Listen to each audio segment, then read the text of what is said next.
Hello everyone, welcome into our latest live broadcast. It's Tuesday, the 15th of July, 2025. I am your host, CareyHolzman, and today we're going to kick things right out by telling you we're doing a Synology review, and Synology has never compelled our speech. We are accepting this unit for review with no exchange of money and no terms or conditions.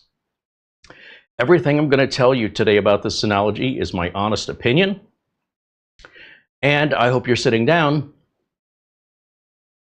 The more I use other manufacturers' NASs, the more I like Synology. Yeah, let me repeat that. The more I evaluate other manufacturers of NAS devices, the more I like the Synology. I understand that there's this whole rigmarole about drive compatibility. We've already shown you how easy that is to work around. It's such a minor little deal that a little bit of knowledge, let's face it, if you can set one of these up and you have need for one, then you can easily apply the compatibility fix. However, that's not our goal today. What I want to demonstrate today is the way Synology wants you to use it. Okay, so Synology sent us their branded drives. We've got 3 of them here, brand new in a package, and the 10 gigabit upgrade, which is optional. And we're going to put this together and see what our experience is like. And I'm anticipating I'm absolutely going to love this, and I will be deploying it here to replace our 923. Unless something goes horribly wrong, I'm very much looking forward to using this NAS personally. Why? Because it's got an extra bay. This is a 5-bay NAS. Why do I sound the opposite of other reviewers? Because I have a technical mindset and I know the workaround is no big deal if the drive compatibility issue is a thing. So for example, Seagate recently showed they have a 30 terabyte drive available now. 30 terabytes. These are just 4s, right? These are for demo. Well, there's no way you're going to use that 30 terabyte drive in one of these new Synologies. It's not going to be on the compatibility list. Heck, it just came out. If you had 5 of those, you'd have 150 terabytes of storage. Even in a RAID 5, you'd still have 120 terabytes of storage. You wondering why I like this? What I can tell you is everybody's making a big deal about nothing.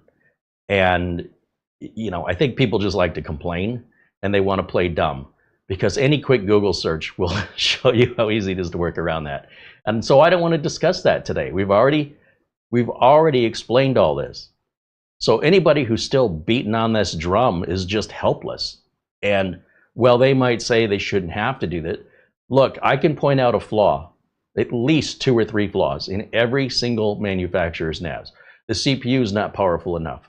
The network is too slow. It's only 1 gig instead of 2.5. It's not 10 gig. It's not holding enough drives. It's not getting enough support. It doesn't have a guest account. It's too loud. It's too big. It goes on and on. It's too expensive. That's a real popular one. So, is there a perfect NAS? I haven't found one. I would say prior to the Synology Drive only restriction they put on the 920 or the 25 series, the 24 and prior series still had drive restrictions, by the way. This is nothing new. It just that they locked everybody out in the 25 series to Synology only. But the 24 series, 23 series, 22 series, all of them had this, going all the way back to the, well, I think anything after DSM 6 is when they introduced it. We're on DSM 7.2 now, so it's not new. But it is restrictive, I agree. And I don't agree that it's right. However, it's not an issue if you buy Synology drives. And Synology has promised that they're going to update the drive compatibility list. So I want to just forget all that right now, because as I mentioned, it's really not a big deal to work around it if you need to. But what happens if you don't need to? In other words, if we have Synology drives and we have the Synology NAS, and just for the heck of upgrading it to 10 gig, what's left to not like? That's what I'm out to find out today. Synology is not paying us for this review. I have nothing to gain. I have nothing to lose by being honest with you as a real working computer technician. Would I use this myself? Would I deploy this to my customers? And that's what we're going to find out today. And I have a sneaking suspicion, spoiler alert, after my recent experience with competitors, I think I'm going to love this now. My finger is still cut open a little bit from yesterday's members only video when we were taking apart our competitor NAS that was really sharp edges on the inside. There's another thing to complain about. Never had that issue with Synology. So while you may choose to look at this one particular issue as a complete deal breaker, if it really meant that much to you, it's super easy to get around it. So in any event, welcome in everybody. Thank you for joining us today. And if you can tell, I'm a little excited because I am genuinely looking forward to this. Let's see. Thanks to our friends at Synology for continuing to send us the product at no cost so we can give you an honest review without any concern of bias or punishment or retaliation or being showered in rewards.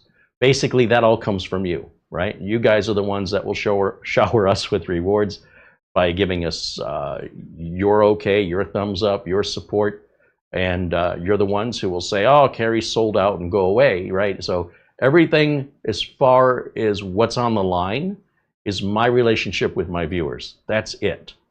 So we can agree to disagree, but I promise with you, I am being 100%, as always, honest, clear, and transparent with my videos. So that's all I could say about that. All right, so welcome in. Hello to Eddie Casanova, Mark Baggett, David Graham saying hello here in the chat. I also see Mark Gaines, Dustin Fuller, and Gilberto Calazzo says hello. John Paul Bacon and Richard DeFries, Taffer 9876, and our good friend Buster, Peter Laycock, say hello. Buster's joining us from Bonnie, Scotland, where the temperature right now at Edinburgh is 58 degrees Fahrenheit, 14.4 degrees Celsius. Was doing a little bit of research on Castle Rock, the big castle in Edinburgh. Oh my gosh, that thing's massive. Named after Henry the Bruce, which was Braveheart. Man, I got a whole education on this whole thing. And then everybody thinks Braveheart is William Wallace. That's because of a movie in 1990. Anyway, fascinating. Built on a volcano. There's actually 3 volcanoes. Wow. I didn't know that was a volcano. It hasn't been active for like 3,000 years, but in any event, just amazing, absolutely amazing. And Newtown is about as old as the United States. I don't know what's new about it, but Princess Street, yeah. So from folks that join us from Scotland, I like to get to know where they live a little bit more, and I'm not going to get it all through YouTube videos. I'm going to have to go there. But it's good to see you, Buster. Thank you for joining us. He also sends us an Amazon gift card prior to the show. He's been doing that rather than the Super Chats, because Super Chats, YouTube takes 30% of your Super Chat. And then they make me wait a month to get it, at least a month. So by sending Amazon gift cards, there's no fees. Amazon doesn't take any of it. You know, if you send PayPal takes like 3%. YouTube takes 30%. Amazon takes 0%. And we're pretty much using all that money to buy things on Amazon to review. Thankfully, we didn't have to buy this one. And we really appreciate that the folks at Synology trust us and don't seem to have any issue with anything we've done. So, I mean, otherwise they wouldn't have sent it. I was worried that by showing that workaround that there would be some repercussion, retaliation. No, nothing. So I guess they're okay with it, and so they should be, because I think if it's holding you back from buying a Synology, it's an easy workaround, and it's worth it. It's worth that little few minutes to work around it if you insist on using non-branded Synology drives. And hopefully Synology will get around to updating that hard drive compatibility list to be more similar to the 924 before it, because that hard drive compatibility list nobody had a problem with. So, well, it's their product, it's their business, it's up to them. But I hope they'll do the right thing here. And in the meantime, don't let that stand in your way. I'm telling you. All right, so let's see. Hello also to Rich. We said Richard DeFries. Mark Gaines joining us, along with Andy W6AD. I also see Ron Barnish saying hello. Dazzle555 says hello. Rick Dusk joins us, and Ben Laird, also from Scotland, says hello.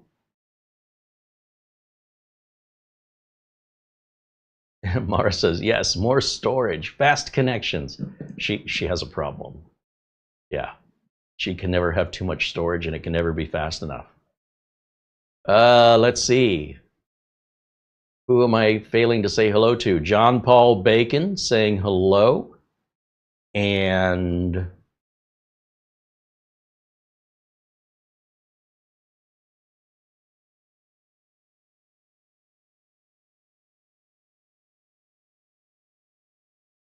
Ron Barnish wants to know if we have fiber internet at Studio C. No, not yet. They've not wired it up over here yet.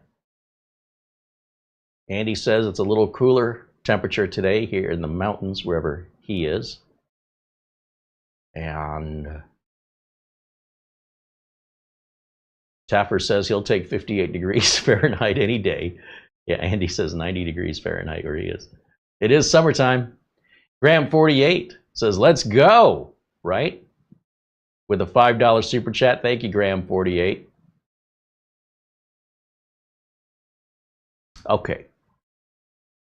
Okay, so today we're looking at the 1525 Plus, and I'm going to show you the Synology page, how they promote this, so we know what we're getting ourselves into, what to expect, and to set our expectations properly.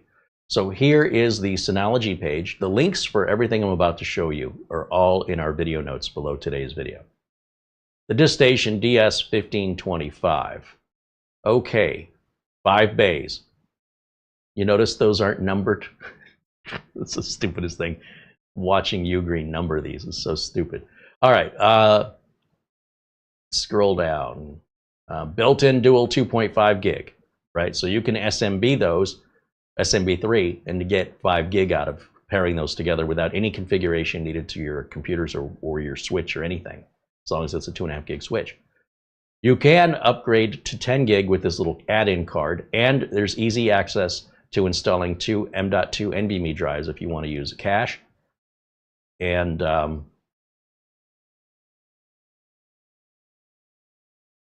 you can also add, let's see, you can add 2 more DX525s to this if you want to. So that would be giving you a total. There are 5 bays each, so if you had 3 units, the main unit and then these 2 add-on units, you'd have a total of 15 drives. Now, I do say they say up to 300 terabytes, but here's the thing. The 30 terabyte drive just got released. So I don't know if this is just using Synology's drives, probably. But if you could use the 30 terabyte Seagate Iron Wolf times 15, Mara better be sitting down. So if you have 150 terabytes per box times 3 boxes, that's 450 terabytes. And even if you lost a drive in each unit, so you subtract out 90 terabytes from that, you're still at what, 360 terabytes of storage? That's insane.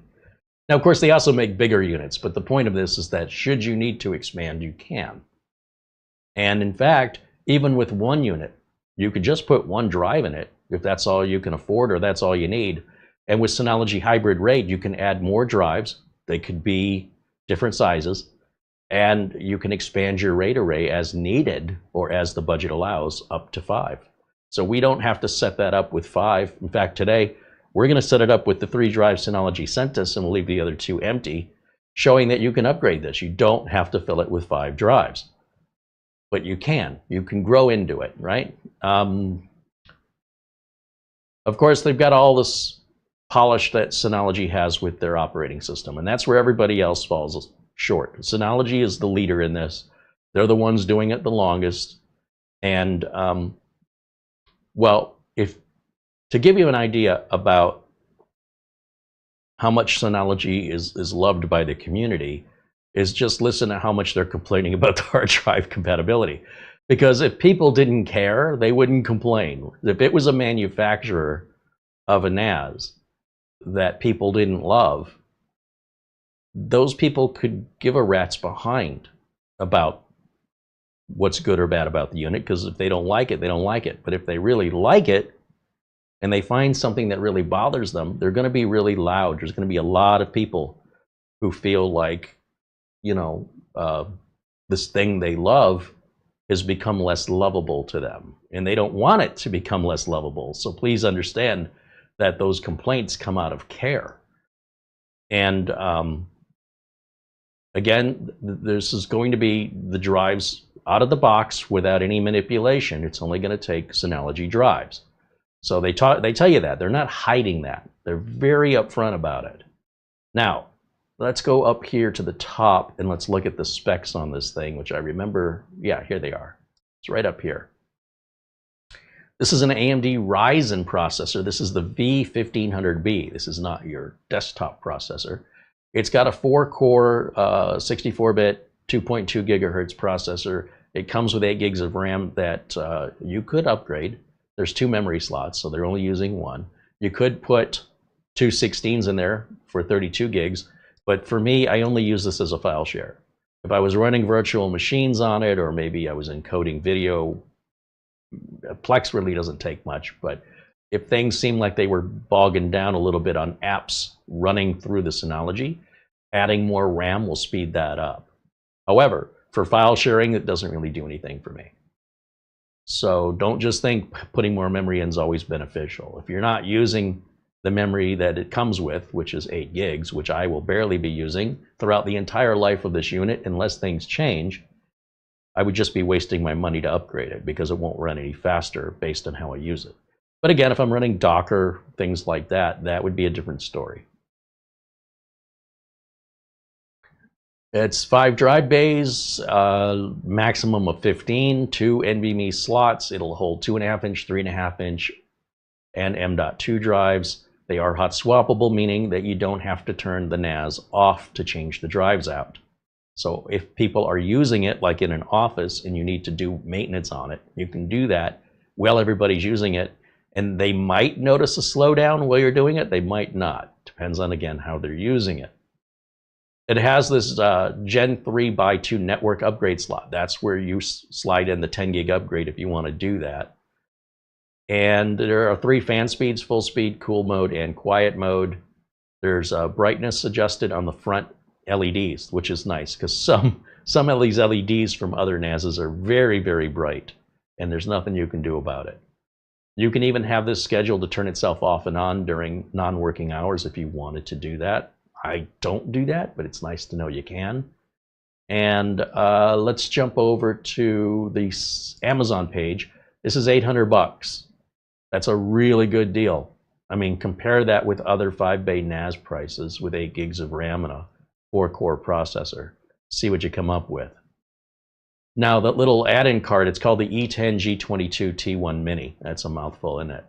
And we installed one of these in our 923 Plus. It's the same card, as far as I know. And it just slots in, and 2 screws, and you're done. Everything happens automatically after that. It's that easy. There's a little cover you remove, you slide this in, you put this. This is all you can use this for. It is a dedicated slot with one purpose and one purpose alone. And you know, getting a NAS that has 10 gig support that's not SFP plus but is a regular Ethernet, again, it's not an option for most NASs on the market. And when it is, they're usually quite expensive. So, you know, keep all this in mind so you can, I hope, understand where I'm coming from here. And of course, it'll run at all the slower speeds, right? So if you have a 10 gig card or a 5 gig card, it will always run at 2.5, 1, and 100, and a mix and match thereof, providing you have the switch capabilities or whatever the switch can do. Okay, then they have a NAS selector and a RAID calculator. These are really helpful if you're not sure what you want to buy to whatever your needs are. And then, of course, their NVR selector would be for security systems. I guess that's supposed to be like a security camera, and that's for video recording for, oh, I forgot what N stands for. Network video recorder. There we go.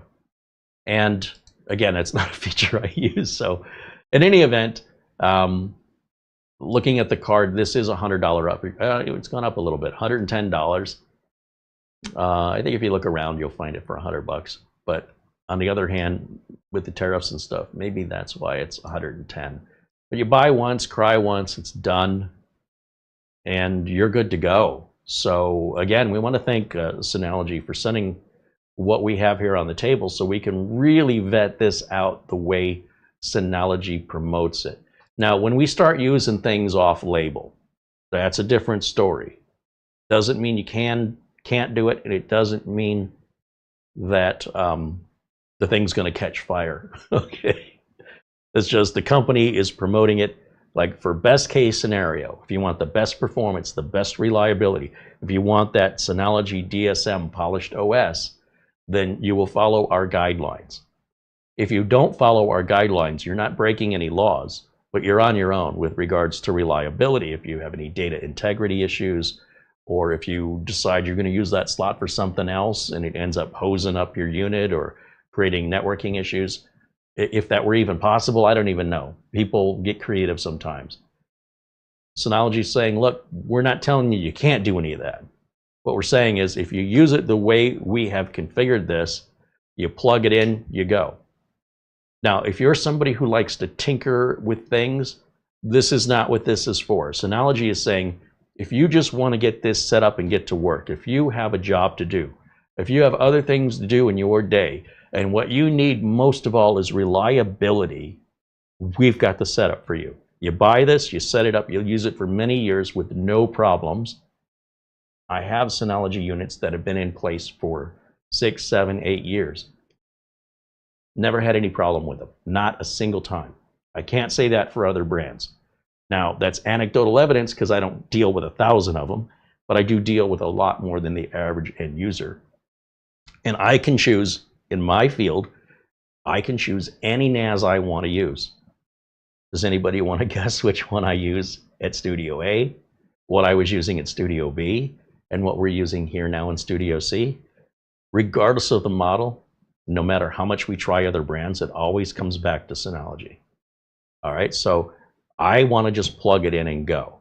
If you want to build your own NAS and use some free open source software to run your NAS, have fun with that.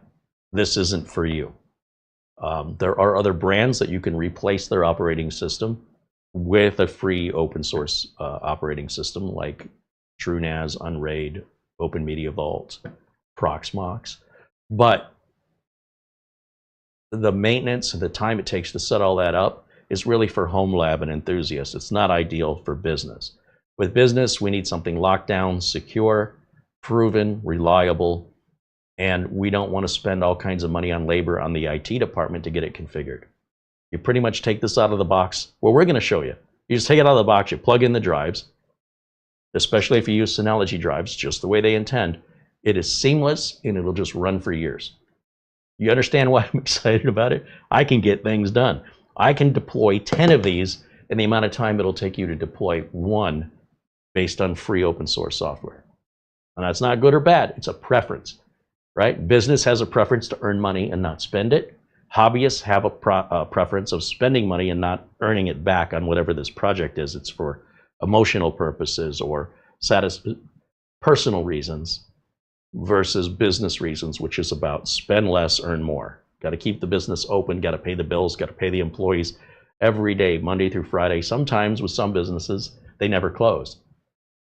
So the critical role this plays, or even anything regarding IT in a business, it's not done for fun. And it can't just throw money at stuff. We have to be able to justify return on investment. And it's not just the cost of the equipment, it's the cost of the maintenance, and it's the cost to deploy it, the labor costs involved in the IT department, the networking involved. So when we talk about all that, this is the guy. So it got really popular and well known for a reason. There's a reason why when I say Synology, you probably know that name. But if I mention other NAS manufacturers, you may not recognize their names. So in any event, I'm just explaining why we're in the situation we're in. Here we go. We're going to unbox this bad boy. I'm going to try.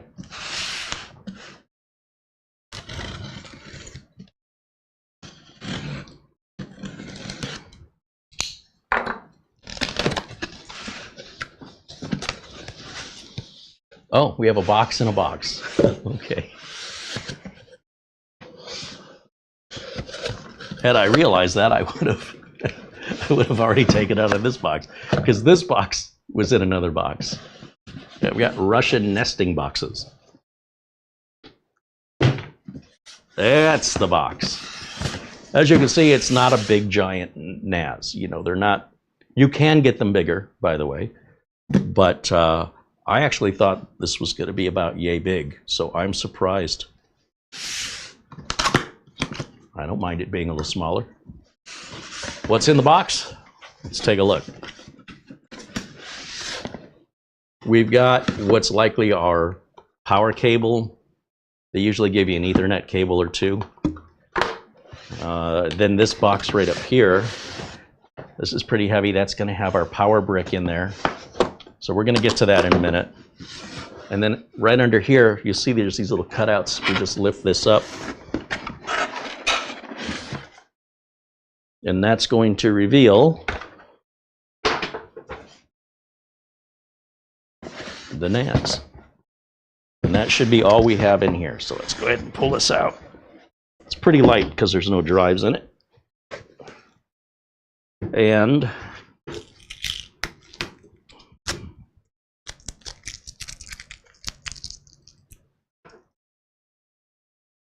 close enough.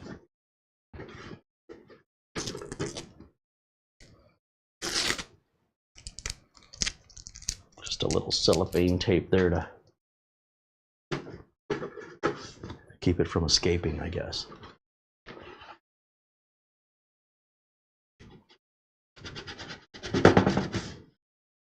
Okay. It pretty much looks just like that 925 we reviewed, just with one extra bay. 2 cooling fans on the back. Let's see if we can go to a close-up here. Got our 2 cooling fans, our 2.5 gig. This little plate comes off when we want to install the 10 gig upgrade. And we've got a couple USB-C ports right back here. And this power connector is interesting. I'm going to show you this up close. And then USB type A connector right there for adding more storage. We also have a Kensington lock here. So if you want to use a steel cable to prevent this from being stolen, that's an optional thing you can buy that that is made by, well, Kensington. It's probably why it's called a Kensington lock. All right, this box here is likely just a power cable, and it's a standard PC power cable. It's the ones we use all the time on the back of desktops. These are a dime a dozen. They're very easy to get longer ones or to replace them. You can get them anywhere. Anywhere that sells computer equipment usually sells those cables. In this box here, we have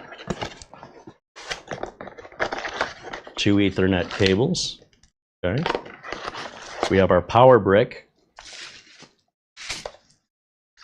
We have a start here QR code.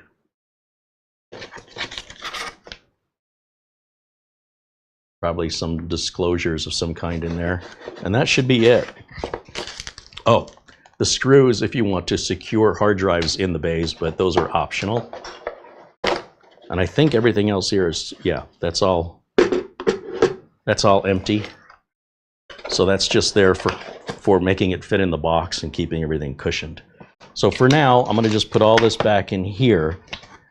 And what I want to show you, and I'm not, oh, and these keys, these are for just locking the front doors on these, but it's not a real secure lock. Just so you know, it's just it's a deterrent to keep people from, playing. And obviously, if they were determined to get those drives out, a flat blade screwdriver will pop them off with almost no effort. And that's true of all NASs. I've never seen a NAS that these are anything more than just to prevent accidental, someone tinkering at the office and potentially taking the network down. What I want to show you on this unit right here, let me go back to camera 1. There I am. Let's get this out of the way. And I'm not really seeing anybody talk about this before. But Synology has this barrel connector. And this is nothing new with Synology NASs. You see all the little pins in it. But what is new is it's got a collar on it. Oh, this one doesn't? It's going to make a liar out of me? Well, I thought this would be the same as the 925.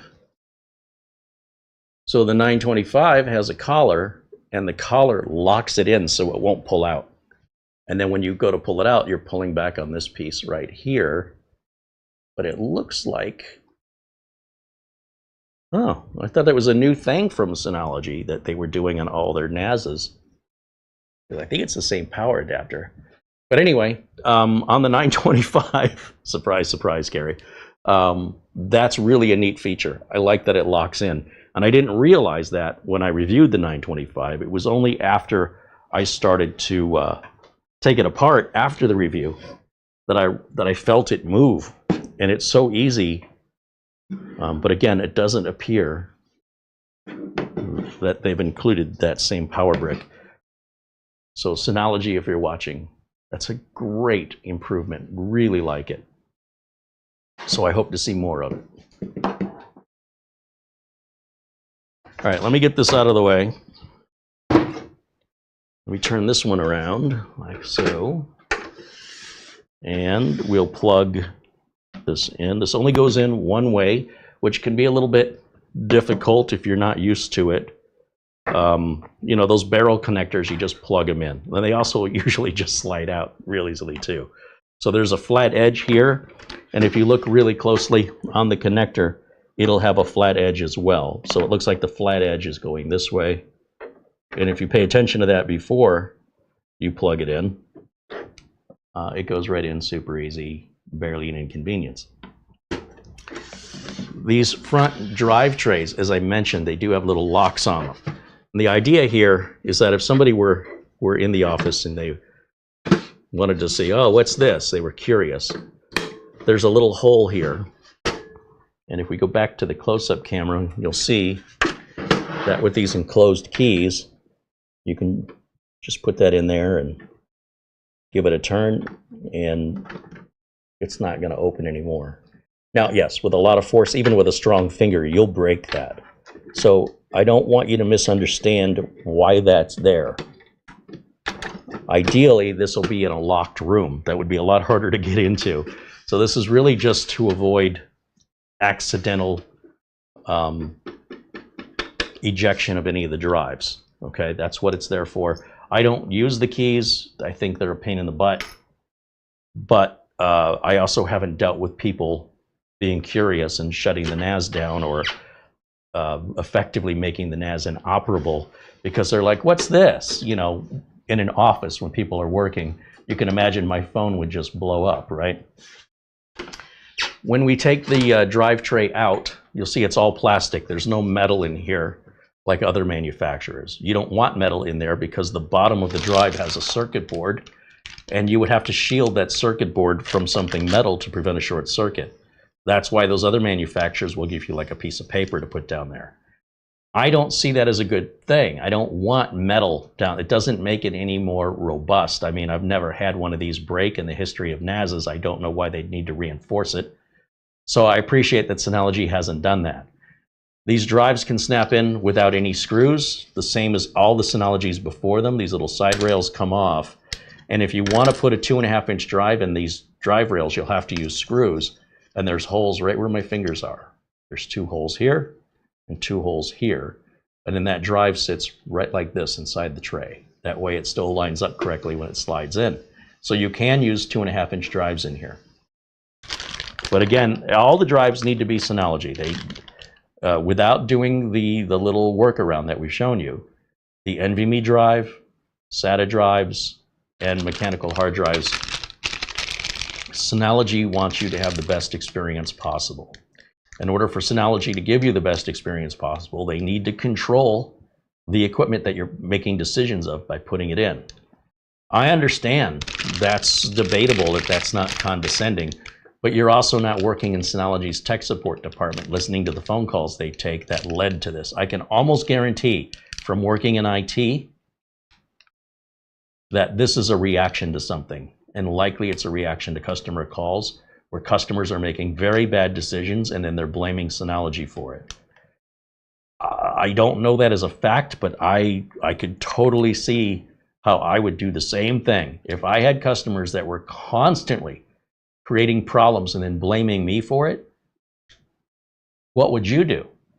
You make them sign a disclaimer that they'll claim they never signed because it was 18 months ago and they don't remember signing anything, and then you've got to go prove it? What a pain. So I get where Synology's coming from here. And if you're a business and uptime is of most importance to you, the only downside to these drives is you just don't have worldwide availability equally around the world, and the options of what you have to choose from are far fewer. And I want to see that drive compatibility list updated to contain the Western Digital Reds and Seagate Iron Wolf drives. Basically, what I want to see is the hard drive compatibility list on the 924. And in the meantime, if they don't provide it, like I said, we can work around it or just use the Synology drives. If they have what you're looking for, it's not like they're really that much more money. So these are simply the Synology, the 4 terabyte versions, which look like this. And back over to camera 1. We're going to install 3 of these. It doesn't matter which of these bays you use. That's why I think it's stupid to see other manufacturers number these trays. It's the dumbest thing I've ever seen. Imagine the support call. I need a number 2 tray. I don't know. I don't know why a company would do that to themselves. But Synology doesn't do that. So if you were to bust a tray or need to replace a tray for any reason, it's just any tray. You don't have to buy one that has a specific number on it. And by the way, just for fun, it'd be fun to just get like a bunch of number 1s and just put them in there and watch the confusion when people are so dumbed down by that they don't know which one's drive 1 or 2 or 3. Wouldn't occur to them to actually read the lights. Regardless, I don't know what the world's coming to, man, but some people just maybe need to hire somebody else. All right, so I'm gonna put this rail in, and you can see I'm just pushing it in. It locks in place, and then I can just slide this back in. The only reason I'm putting this in order is because of my personal OCD. All right, I just like things in order, but at the same time, I'm also a bit of a rebel. So when I see they're numbered 1, 2, 3, 4, I want to put 4 in the middle. I want to put 3 over, you know. I don't want 3 and 4 next to each other. We'll put 2, and then we'll put 1, and then we'll put 3. So 2, 4, 3, 1. Yeah, that'll be fun. I know, just a little stinker. You're just begging me to do that when these companies do silly things like that. So I appreciate Synology doesn't play those silly games.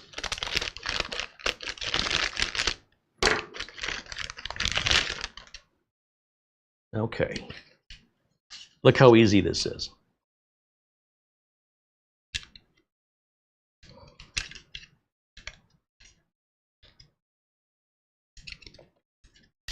Come on, Carey. Got to make sure the drive is seated in there properly. Both of these should be the same. It's not like they're going to matter which side you put them on. But if the holes are not aligned, I mean, that's the hardest part of this. Just take a look at it and see if you can see the holes There they are. I didn't have it all the way forward. There is a little hook on the end, and if you put that hook in first, like that, and then it should just snap right in. That's the trick to it. Not that you have to do it that way, it's just easier. Hook, and then the first one, and then the last one. That one's in, this goes on.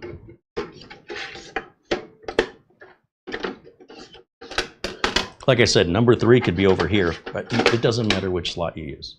Okay?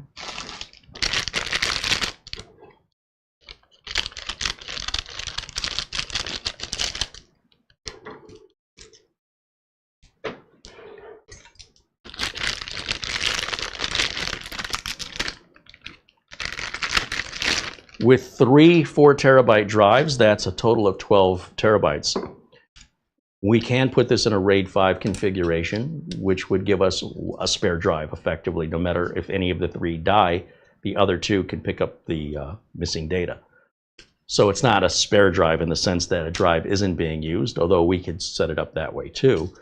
By putting it in a RAID 5, that also means we can expand this array with larger or more drives into the other empty base, or even replace one of these drives, weld the units on, and have it rebuild even to a bigger drive. That is the power of the Synology hybrid RAID config.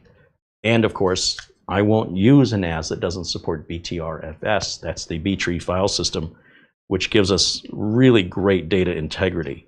Now, I understand there is a ZFS file system, which I've not had any opportunity to play with, so I don't know much about it other than it's for really large storage arrays. So I don't know how they're defining large storage array, but I can tell you from real world experience, where I was using the ext4 file system on earlier NAS units from other manufacturers, and it wasn't uncommon to suffer a complete RAID corruption. That's where all the drives work fine, but one day the RAID just stops working and you try to figure out what's going on and all the data's what's the word? It's jumbled. You have to completely reset and start again. And since you don't know what caused it, how can you prevent it from happening again? With BTRFS, I've never seen that happen, not once. So I'm not going back. I'm telling you, man, that is an absolute requirement.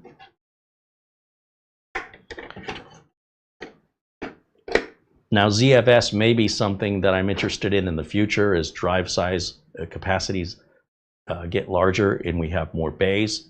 Potentially, the ZFS may then become my demand. But right now, today in 2025, I've never used ZFS. I don't really know much about it. And ignorance is bliss, because what I do know is BTRFS, Butterfuss, or the B-tree file system. I've never used anything better for a file system on a NAS ever in my career. So take that for what it's worth. All right, we can give this power. Something I failed to show you is the bottom of this, didn't I? Look here. If you want to add NVMe storage, look how easy this is. Just open this little door. And what's interesting is Synology, on their drives, they've got power loss protection on their NVMe's. Those are usually 110 millimeters in length, so I'm guessing this will support that. I don't know. It will. I'm not sure. I have to look into this, but the idea is that if you're using these as caching drives and then you suddenly lose power, what happens to everything that was in the cache? It gets wiped out forever. So with power loss protection, there's a little capacitor on the NVMe drive, and that gives it time, if it loses power, to protect the NVMe drive from corruption. I think you still lose the data though, but at least the drive won't be ruined. I have email? You have email. All right, thank you for that. Let me just. So excited for this. Well, I mean, it should be basically the same as that 925, just Only better. one drive bigger. Yeah. And let's go back over to camera 1. And let me go ahead and fire this up. And while we're waiting for it to do its first boot, I'll check emails. I am standing on my power cable. I'm going to use the same power cable whenever I'm testing computers. It's a basic, I don't have to use a proprietary power cable. The power adapter is proprietary in that design, but That also means you'd be less likely to mistake it. If it were to get separated from the unit, it's only going to plug into a Synology. So I appreciate that. With that plugged in, I can plug the network in. Because we're not booting to Windows, on the first boot, we're okay to go ahead and plug our network cable in. And we can plug it into either of the two network ports back here. It doesn't matter which one you use. That's it, two cables. That's all we're using. And then we're going to turn this bad boy on right here. And we'll let it boot up for the first time. So while we're waiting on that, let me grab my phone and my glasses so as I can see. And then we'll add this here after we get this all booted up and configured, just because there's no particular order that we have to do it that way. I just want to show you the way it works without it, and then how it works with it once you add it.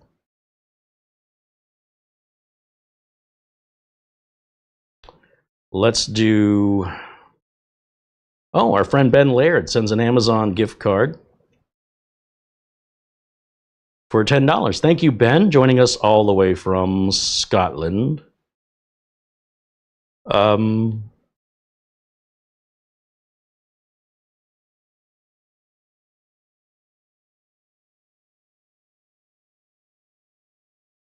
Okay, so as that's booting up, the way we're going to find it on the network is we use the Synology assistant, and that will scan the network. I just heard it beep. That's a good thing. It usually takes whatever amount of time that was, 60 or 90 seconds. That's the normal boot up time for a NAS. They don't boot up in 30 seconds like a Windows computer. They take a bit longer, and we still have to configure and initialize our RAID array and our volume and our shares. You have the array. Within the array, you have a volume or multiple volumes, and within those volumes, you create folders or shares that we want to put on the network.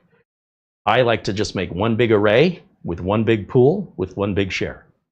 That's my personal preference. You can do it any way you want. I like to keep things super simple.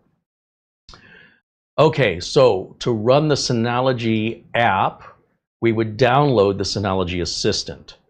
So to find the Synology Assistant, you would just go to, well, here, let's just share the screen and I'm going to show you. I've already got it installed on the streaming computer because we have a Synology NAS. But if you've never set one up before, the first thing you're going to want to do is on your computer, open up your browser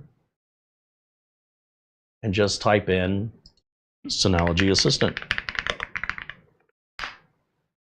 And Download Center is our first link. It's Synology.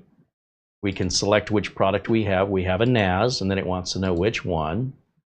And this is a 5-bay. You can see it's listed by 1 bay, and then I think it's alphabetical, and then it's 2 bay, and then it's 8 bay, and that's all numbered as well. So 5-bay, 1525 plus. These are all the downloads available for the 1525 from the DSM, which we should get automatically from the network. And then there's a Synology offline update pack allows you to manually update latest drive compatibilities. Now, the last time we checked this, it hadn't been updated. It's still like all just Synology. But when they update it, you'll be able to do this online or offline. So these are both offline installs, and normally you would get this right through the software connected to the internet. You don't normally have to do this offline. Under desktop utilities, there's the Synology Assistant, and that's what we want. Now, the Synology Drive client and Synology Chat client, this kind of creates your own cloud if you want to share files with people over the internet, or it doesn't have to be, but that's the idea. Active Backup is a massively cool tool that it kind of pays for when you consider how much backup software can cost you, especially for the number of machines you might have to back up, and you have to buy a license for each one. This is included with the NAS. And then of course they have their surveillance client. So if you have a business with cameras, you don't have to get one of those expensive Ubiquiti setups. This is much more affordable. Anyway, you would download and install the Synology Assistant. All right. Once you have that, and it's a small download, if I click to download that, You can have it for Windows, Mac, Ubuntu, 32 or 64-bit.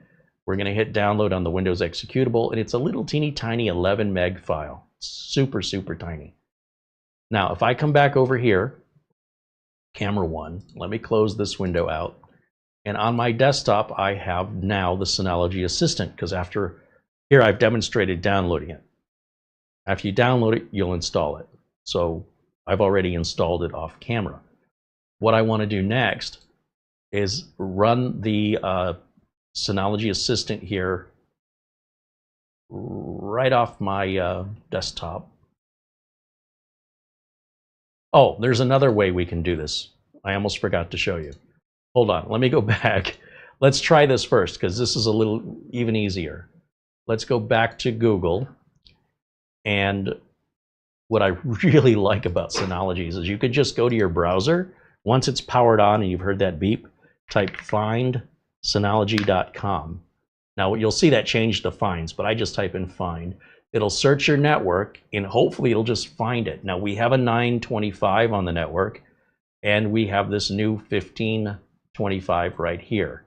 And it found it. So we did not even have to put the desktop assistant in. Out of the box, it's just called Synology NAS. And I'm going to rename it to be DS1525, just as I did on the 923. And if I double click on that, it's going to take us logged into the NAS. We have to accept their license agreement and hit next. Now we're setting up for the very first time, and I want to show you just how easy this is. Welcome to setting up your DS1525. Hit install.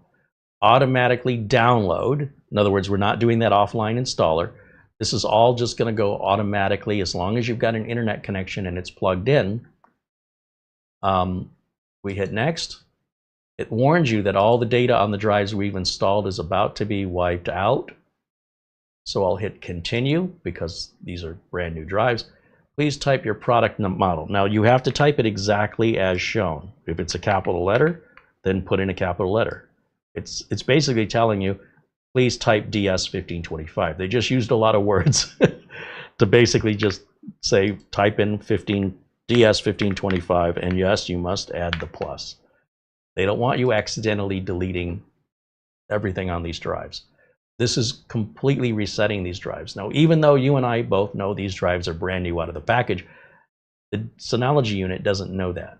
So it's just a boilerplate statement that says you understand that when you're reconfiguring your NAS and you're wiping it, you have to wipe these drives, right? And it's going to always tell that to you.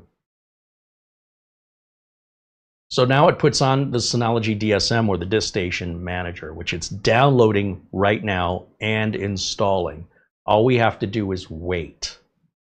Once we've got it installed, we can then configure the drives for the RAID style we want, the file system we want, the number of storage pools we want, the shares we want, the individual permissions we want to give if we want to give them, and you're good to go from that point forward. I always tell it to automatically update any important DSM updates. It's pretty well self-maintaining at that point.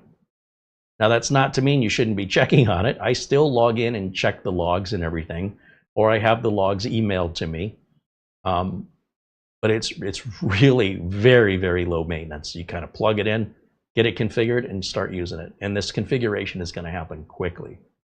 So while we're waiting on that, let me jump back over to camera 1. And in fact, what I'll do is I'll take the window capture and we'll just put it in a corner for right now. We'll keep an eye on that. That way, you can also kind of keep an eye on what the lights are doing here. I think that's a pretty good angle. Put that right there. Oh, I just realized I can't put that there and see the chat room. So hold on a second. Let me turn that off for a second. Let me take a look in the chat and we'll see what you guys are talking about here. 3D Everything joins us and says hello. There's Michael Lavelle. Lou Greenia says hello. Mortant joins us and says hello. Hey, there's our good friend Steve Bass. He says, I usually lurk, but I have a deadline, so I thought I'd get involved here instead. Yeah, we haven't seen Steve in a while here on the channel. Steve Bass says, keep these drives in order because it's good for my OCD.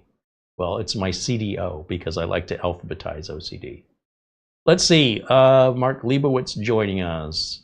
Says, I'm tuning in while out and about in Chicago. Have some deep dish for me, would you? Get a little Portillo. Actually, we have a Portillo's right down the street. I can get my own Portillo's. Thank you very much.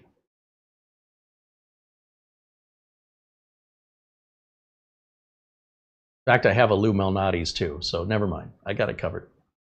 All right, Dean Summershine joins us. It says hello.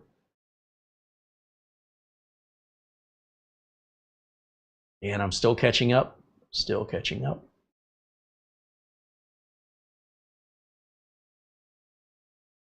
Icarana says hello. Oh, I hear a beep. Something's happening. Icarus wants to know, can you install Docker in the NVMe in Synology, or is that only for caching? I believe that's only for caching. I don't use Docker, and I don't use NVMe drives for storage unless it's an NVMe only NAS. Basically, I have never combined NVMe and hard drives together in a NAS. It's usually one or the other. And there's no benefit for me. And I think I might have one client who would benefit from it, but they have an older Synology RS418 rack station.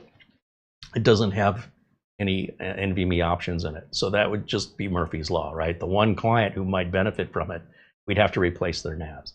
I mean, that NAS is already, what, 7 years old. So we're already talking about maybe replacing it, even if for no reason that it's just a faster processor. But they're running the latest DSM 7.2, just like we're running today. And you have that support from Synology to think about. But when it comes to Docker or Kubernetes or anything involving virtual machines running off the NAS, I am not the guy. There are other channels like NAS Compares and Space Rex that would be better able to answer that question because they do that kind of work. I don't do that kind of work, nor do I have interest in doing it. So while I appreciate your question, there is one thing I could try to do, and that's just use Microsoft Copilot. And this is becoming, I've been inspired by our good friend Doug Betts, who's been using it a lot. And I'm like, you know, that's actually not a bad idea. So if I bring up Copilot here, and I can literally copy and paste your question into it. Not that I want to discourage questions, but I do want you to be able to know how to help yourself. Can you install Docker on NVMe on Synology? I'm just retyping it, I'm paraphrasing, 1525 plus. And I see a couple of videos coming up. The first one from Space Rex, how to easily set up Docker on your Synology. It says you can install Docker on an NVMe volume on a Synology DS1525 plus, but it takes a few extra steps since Synology doesn't officially support using NVMe drives as storage volumes out of the box. So you would need to enable NVMe as a storage volume. So by default, Synology uses NVMe drives for caching only. To use them as full storage volumes, you'd have to do a third-party script, which is like how we got around the hard drive compatibility enforcement. And that would unlock that capability. Once you do that, in fact, I think it's the same script we showed you already.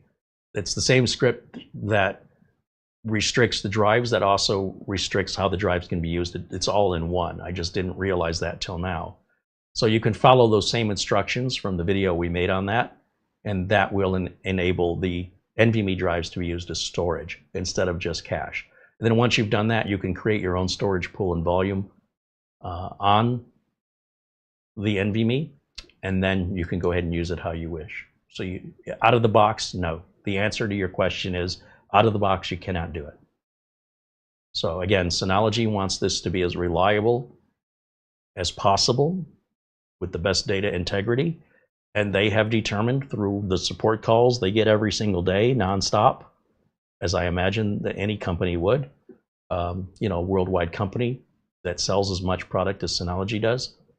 They didn't just make this up one day. Okay, there's a reason for it. So yes and no. Out of the box, no, but yes, with running that script we showed, then yes. Okay, so there, I was able to answer your question after all. Pat myself on the back. Ooh, I think I hurt my shoulder doing that. Let me just tune in over here to the Synology NAS and see where we're at. Oh, it's already done. Okay. So we're going to come over here. Welcome to DSM. Let's go full screen so you guys can see it better.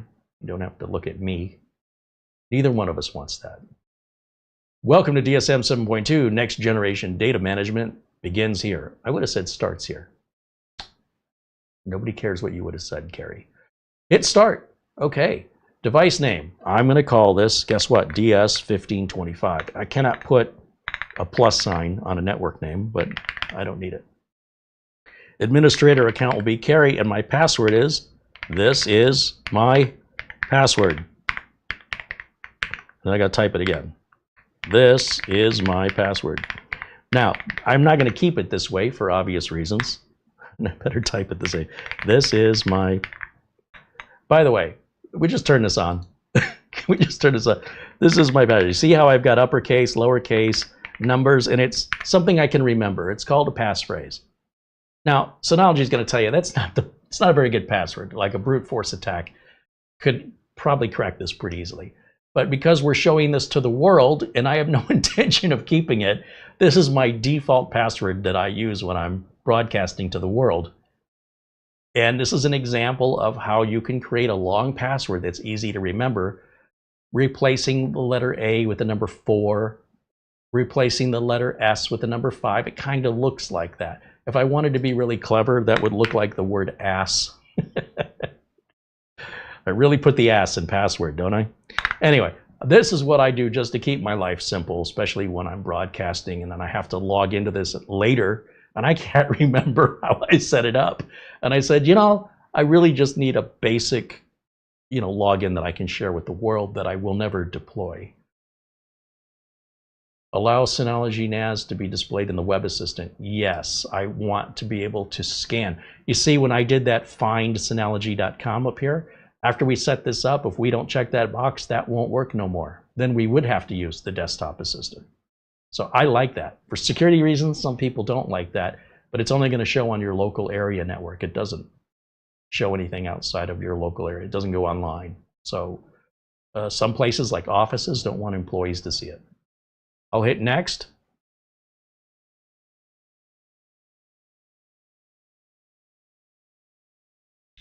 And set an update option. I want all updates and packages, not just the important ones. I want all of them all the time.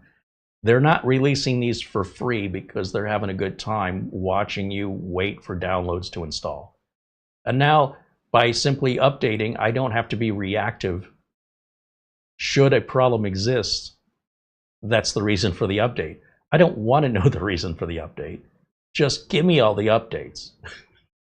Leave me alone. All right.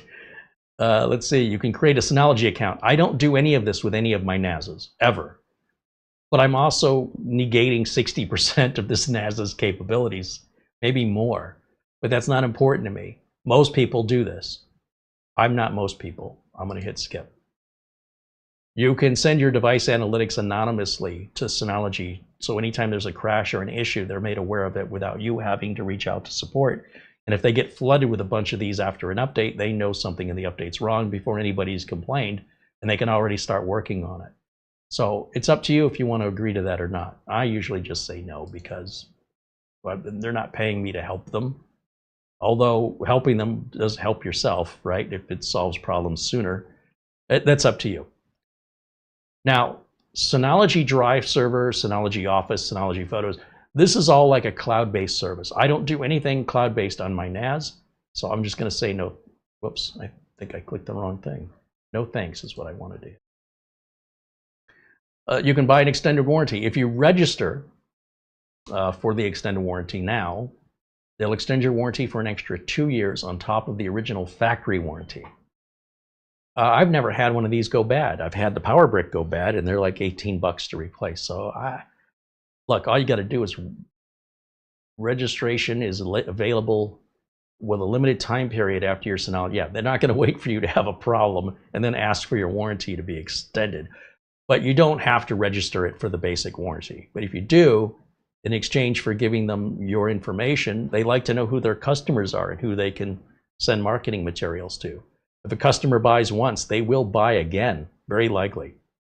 It's a lot better than cold calling. So that has value to them. In exchange, and to entice you, they'll extend your warranty out. I'm going to dismiss this. Two-factor authentication, you absolutely want to turn this on. Always, always, always. But for now, because we're live, I'm just going to say no thanks. And then, of course, it's going to ask us for adaptive MFA multi-factor authentication. And because we're live, you know, I wouldn't be showing all this process to the world.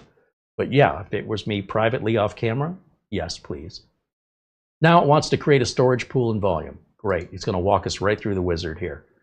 Start to create storage pools. Before data can be stored, you have to create at least one volume and one storage pool. Hit start. Synology hybrid RAID is the default. We can choose RAID 1, RAID 5, basic, just a bunch of disks, and RAID 0 striping.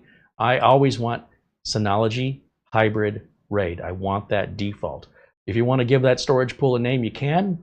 I prefer not to. Which drives do we want to use? I want to use all of them. Just because we have 5 drives doesn't mean we have to use all 5 on one RAID. We can set up one as a RAID 5, another as a JBOD. You can mix and match it and make it overly as complex as you want to make your life miserable. I like to keep things simple. We're going to use all 3 drives. That's going to enable RAID 5. And Synology hybrid RAID then will enable us to change those out or add to them at any time. As long as we're only doing one at a time, we never have to even turn the unit off. Hit next. Oh, by the way, even though those are 4 terabyte drives, it says 3.6. Did we lose 0.4 terabytes, almost half a terabyte, by formatting these drives? No. No, we did not. There's 2 different ways storage is calculated. We calculate it on a base 2, which means 1000 is 1024, or we just calculate it based on regular math, not base 2. And the bigger the drive gets, the more the lost space appears, because 1024,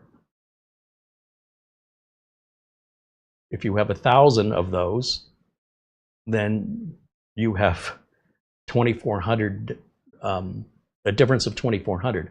1000 times 1024 is what number, and 1000 times 1000 is what number. Basically, the drive manufacturers show you the big number, which is 4 terabytes. They show you this is exactly how much data is there. Windows and other products that run off the base 2 system divide it by 1024 essentially and come up with 3.6 terabytes. It didn't use any space, ladies and gentlemen. It's simply reporting the math differently. It's still a 4 terabyte drive. And the bigger the drive is, the bigger the discrepancy is, because those little 24s add up. So if we had a 30 terabyte drive in here, it might just recognize it as a 26 terabyte or a 27 terabyte drive. You'd say, where's the 3 terabytes? That's a lot. It's still there. It's still there. Don't let this number throw you. It tells you right here it's a 4 terabyte drive. So it's called gigabytes versus gigabytes. If we go up here to Google, if you want to learn more about it, you can, this is not new information, gigabytes versus gigabytes. Okay, there's your explanation. It's nothing hidden. This is programmers versus normal people. And they sound, it doesn't help that they sound nearly the same. Gigabyte or gigabyte? 1.21 gigawatts. All right, so there's your explanation if you want to learn more about it, but we're not here to talk about that today. Let's get back over to the Synology and hit next. So we're going to make one big storage pool as a Synology hybrid RAID. It's going to have a total capacity of 8 terabytes. That's 7,431 gigabyte. I don't remember which one it is now. And we want to use all that space. Why isn't it 12, right? If we have 3 4-terabyte drives, shouldn't that number be 12? One is going to effectively be a spare. Which one? Any of them at any time can fail. And the other 2 maintain a third of the data. I guess it's more than a third, isn't it? The other 2 maintain enough of the data for parity that they can rebuild the third one. Whichever one is the one that dies is the third one. Until it dies, we don't know which one the third one is until it dies. Any drive can die at any time, and the other 2 that are still alive can rebuild it. So we want to use, I want to use for this array just all of the space, which is in this case 7.4 terabytes. We can give the volume a name. I don't want to. That's why it's optional. We can use BTRFS, the B-tree file system, sometimes called Butterfuss, or we can go back in time and use ext4 because we like to stay in the past. And maybe I'll put some horseshoes on my horse later so I can race it at the NAS horse track. No, I want BTRFS. It's the new modern and much more reliable operating system, file system rather. So I'll hit next on that. Now you can encrypt the volume if you want to for security reasons, but you will slow the NAS down. There's nothing I'm doing that important. So I don't want to encrypt it and I don't want to slow it down, but you may choose differently. Okay, so here's a summary of everything we've just selected and we're going to apply that now. By the way, for the second time, all the data is going to be erased again. Okay. It's silly to me. You already erased it. The reason why it shows you twice is when we're setting up the operating system, it's going to tell you we have to wipe the drives to install the operating system. But then when you're creating a RAID, it doesn't know if you already had a RAID there before or if you're using used drives. So it tells you again, because it doesn't know we just did these 2 things in a row. It just says anytime you're going to do this feature, this function, it's going to result in data loss. And if you do this other feature, that will also result in data loss. And it doesn't know that you're not going to redo this without having, done the operating system. You might have done the operating system 2 years ago and forgotten. And then you're changing your RAID array or you're changing your drives for whatever reason, and it's reminding you again, hey, you're gonna lose everything. But out of the box, going through that, it's like, why do they keep telling me this? Well, because you're installing the OS and then you're installing the RAID. All right, so then we can set up notifications, take a quick tour, yada, yada, yada. You can't enable, you can enable notifications in the control panel. Very good. Okay, so now we've got our storage pool, and it's going to check the storage pool in the background. It's probably going to take a day, or I don't know what the time remaining on that is. It'll take a while, 14 hours. But we can use the NAS. Right now, we don't have to wait for that. That runs in the background. Don't even worry about it. I've never seen this ever fail, and hopefully that won't change anytime soon. With that done, we can close this out. Now, one thing that I wish was on the desktop, if you go up here, this is like your start button. You go up here. I like this storage icon. There it is. I'll right click on it and say add to desktop. And I mean, that was difficult, wasn't it? And now I've got the storage manager, which is just what we were looking at. It shows us which drives are in use, or which bays rather. And then if we can go to each individual drive and see its health, it can tell us about that. Hit the little down arrow. We can learn all about each drive, its temperature, all that stuff is in here. Okay, but for everything else, we want to go to the control panel. And in the control panel, we can set up our shared folder. So I'm going to create a new folder, and I'm going to just call it public. This is the way I set up my NASs. Description is optional. I don't need a description. I can enable the recycle bin if I want to, and I hit next. We can encrypt. If we didn't encrypt the RAID array, we can encrypt the individual shares. There might be separate folders like for payroll, and you don't want other employees to be able to access that share unless they work in payroll. I don't do that, but this is what this is for. Okay, so we're just going to hit next.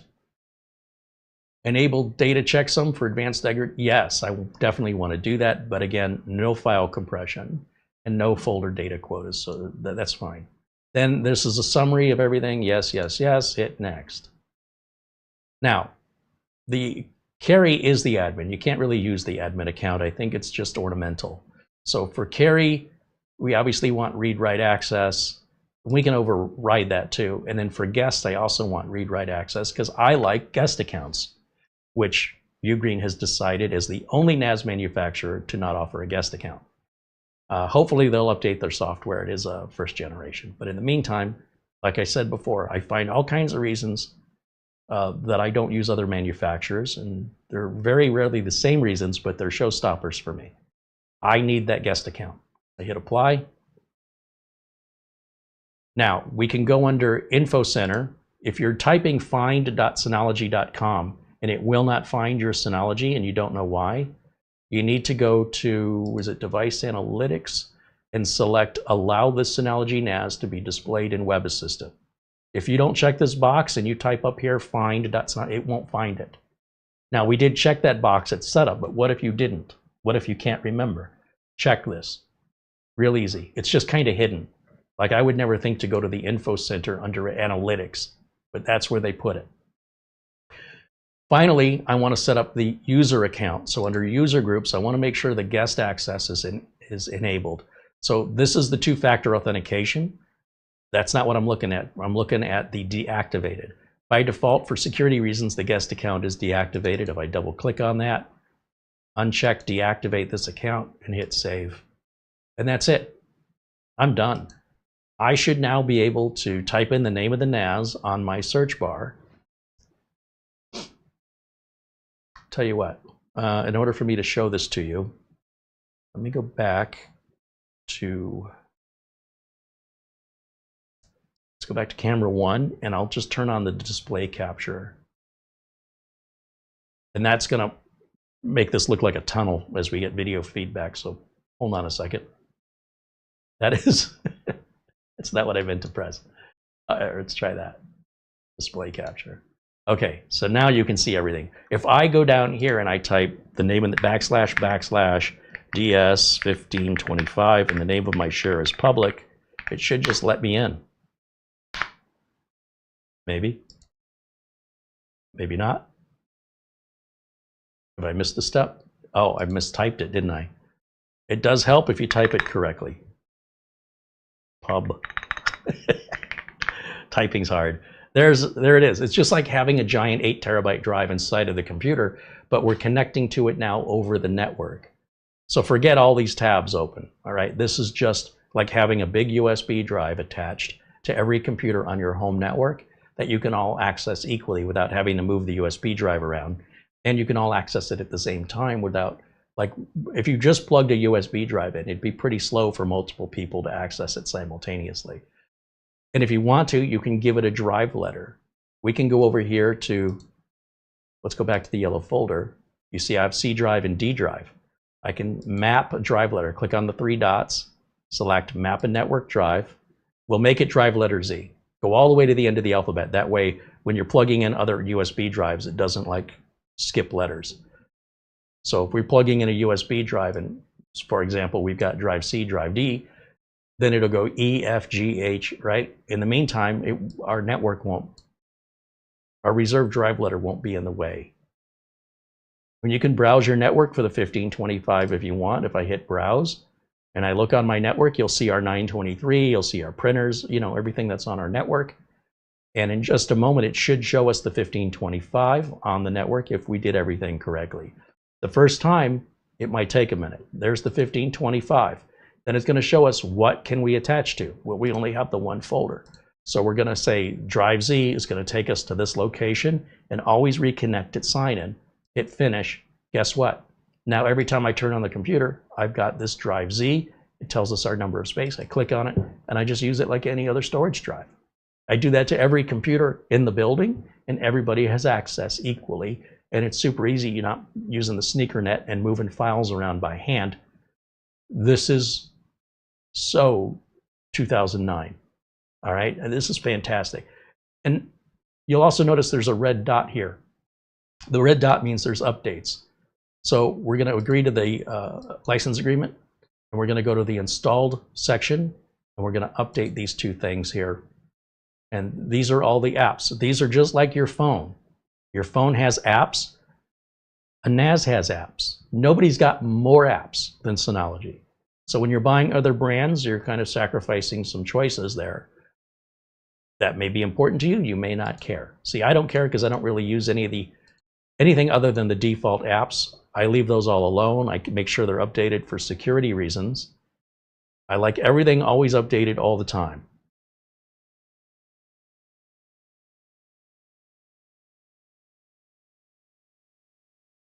And this usually just takes a minute, and it's done. Everything's updated now. If I want the Synology to send me notifications, I would go here to the control panel under notification. And you can say, I want to receive notifications in my Synology account if you created one. Since I don't, I have to use email. They're not providing you with an email service here. You have to provide your own email service. So I will just use my Gmail account. So I'll hit setup and I will put my provider in there. Okay, and you can do a custom SMTP server if you want to. But you just click on Gmail, you associate it to your Gmail account, and then it's going to send on behalf of yourself. Okay, it's going to send on behalf of your Gmail account to whatever address you want it to go to, even if it's multiple addresses. And you can even set this up, I think, to send out via SMS. So if you want to just send it out to your phone. But I like to keep records for my clients. So I don't want to have records on my phone. I want to have emails, and I put those emails in the client folder. And that's really easy. What sort of variables you want to be adjusting to be alerted. You don't want it to alert it every time it says, oh, today's Tuesday. I mean, I don't need to know that. Some NASs will send you updates every single time it checks for updates. Man, I don't care when you're checking for updates. Don't waste my time. Just let me know that there is an update. Hopefully it says you're downloading and installing it, and it'll give me like usually 10 minutes to stop it if I don't want it to happen. And I normally don't even see it till long after. So if I'm checking for updates at midnight, it's usually in the morning when I wake up, I see the alert that says, hey, there's a new update. You have 10 minutes to cancel it. And then the next email says, update installed successfully. I very rarely ever have to do anything for a failed update. And it just gives me peace of mind to see those emails that everything's updating as it should. And of course, you always have the logs and everything else. But here in the package center, you have all these packages from backup software, media deployment, DHCP server, cloud-based solutions, LDAP servers. It just goes on and on and on. Chat server, like if you want to have your own office, well, I guess it doesn't have to be office, just a cloud-based chat. I see a lot of employees that talk to each other in an office using something like Trillion. Well, you could be your own chat server for security reasons.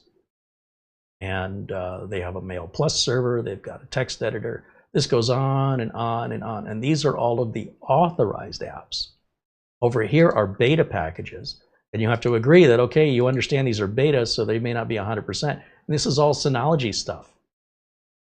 And then on top of that, you've got GitHub, where there are third-party packages. And then you could set this up where you can install third-party packages, which it's going to say, it's going to tell you, look, we don't know what this is. If you install it on your NAS, you're taking a risk, whatever. You do have to sort of make sure that you enable the options if you want to take those risks. So it doesn't prevent you from doing it. And then, of course, you can also do, like a lot of times when you're downloading, or rather, if you want to put like a GitHub project on here, you would download the file, just like an offline install, then you would browse to it, and then you would install it that way. Okay. That's it for what I wanted to show. Hold on, it's going to get a little warpy here for a second. There we go. It wasn't too bad, was it? And with that, that sets us up. Now, if we want to upgrade to the 10 gig network card, it's super easy, but you do want to shut the unit off to do this. To shut the unit off, you can press the power button until it starts blinking and it will cycle through. Or better yet, log into the NAS, which I've already logged into, and you will shut it down just like you shut down a Windows-based computer. You're going to go over to the little person over here, click on them, and choose shut down. You can also restart here.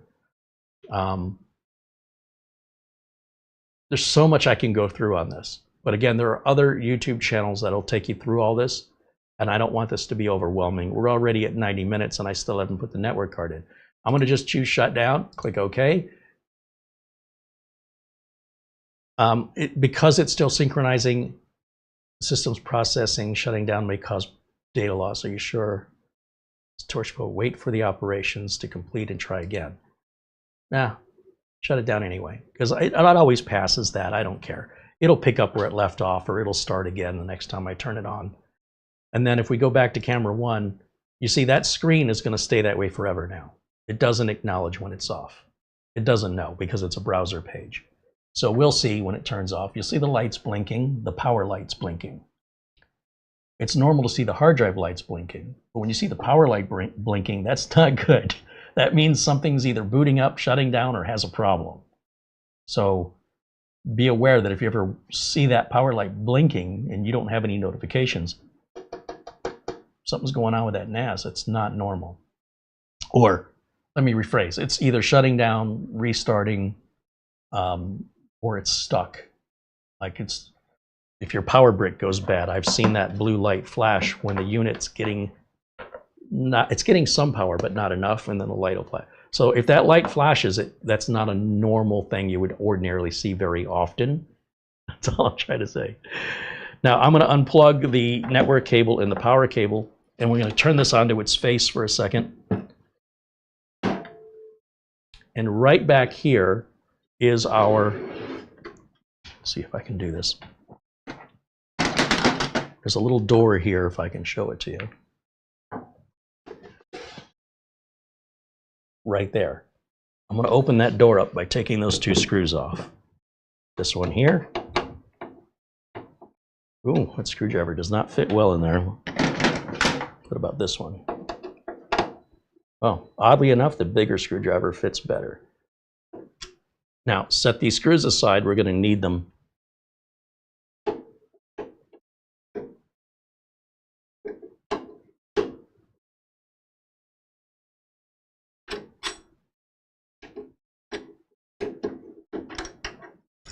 Now this little door,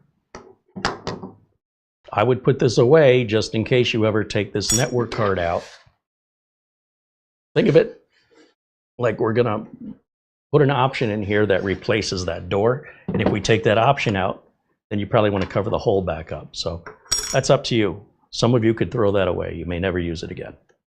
I'm going to go ahead and open the E10G22T1 Mini. And this is going to upgrade us to a 10 gig network. In the box, see those little cutouts? Put your fingers in there, pull that out. This is our 10 gig network card. Isn't it cute? Look how cute that is. We'll open this up, which is where? Right here.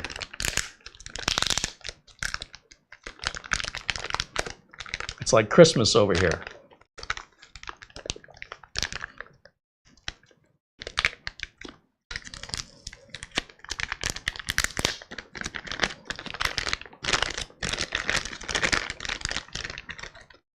Look at that.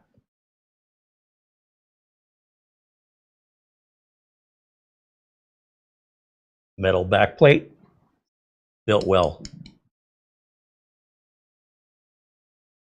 We're going to just take this, see if I can do this backwards and show you. You couldn't ask for an easier install. I'm going to turn it like so. And just push it in.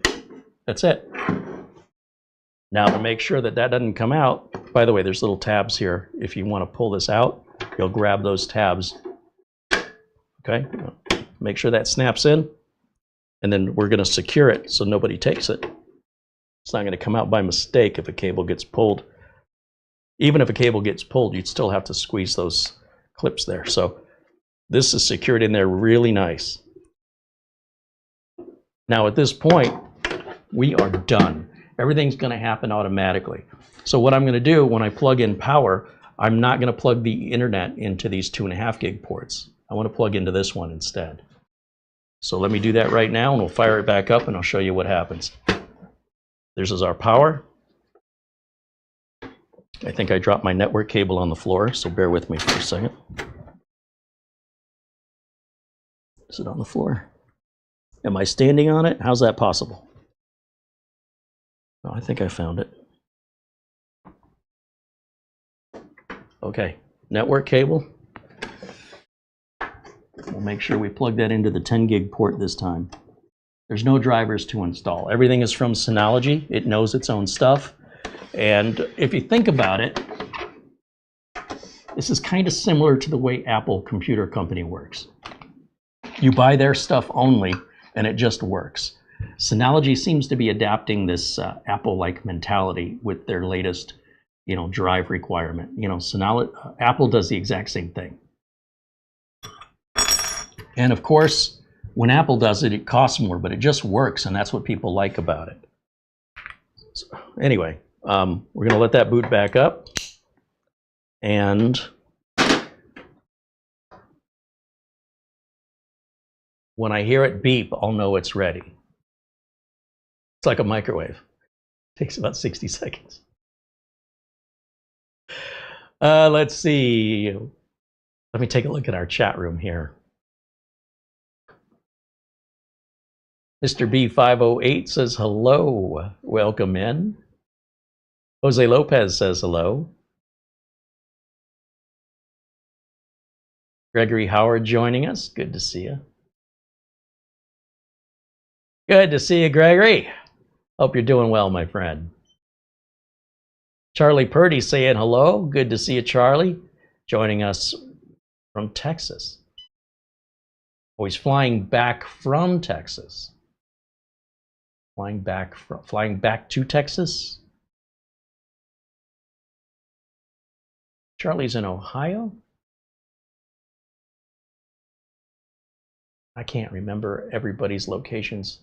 LRCX joining us from California. That's Larry. Welcome in, Larry. There's Frankie B joining us from New York City. Get the rope. Welcome in, Frankie. Don't mind me. I'm just being goofy. So what's new? All right. I heard it beep, so let me jump back over here.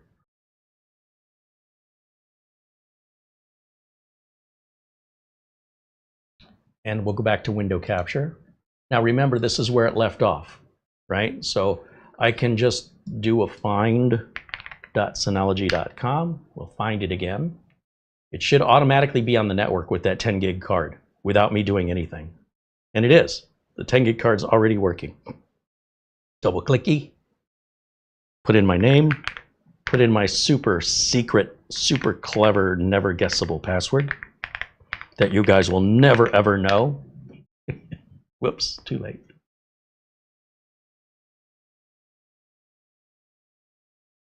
And I gotta type it correctly.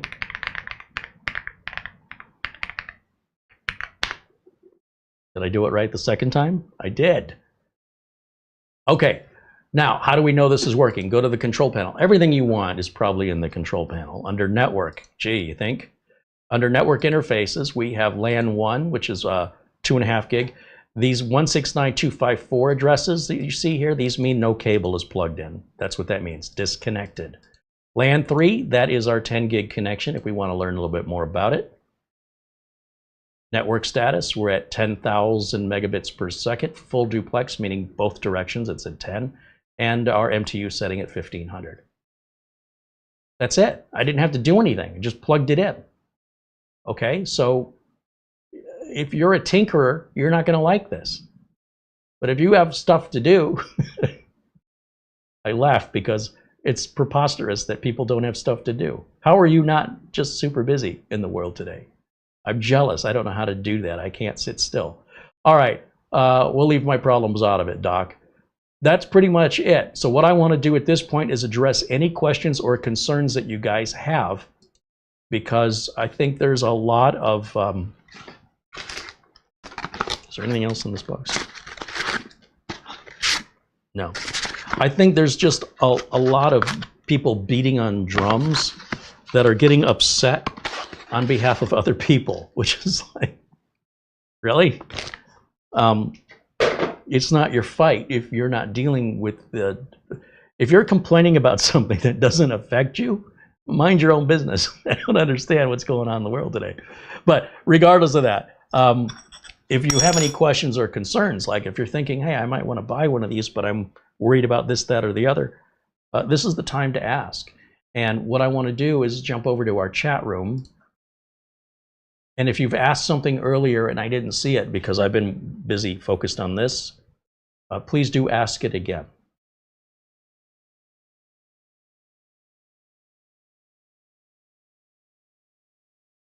Charlie Purdy says Boston. Oh, you're in Massachusetts. Massachusetts, Boston. Jim Kenny joins us and says hello. Our friend Buster is saying good night. Well, thanks for hanging out with us, Buster. Thank you for your support, your kindness, and just being the cool guy you are. Have a good night's rest. It's about 8 or 9 hours ahead there in Scotland. It's only 2:30 in the afternoon here. I think it's like 11:30 at night over there, if I'm not mistaken. Not everybody's a night owl like me, I know.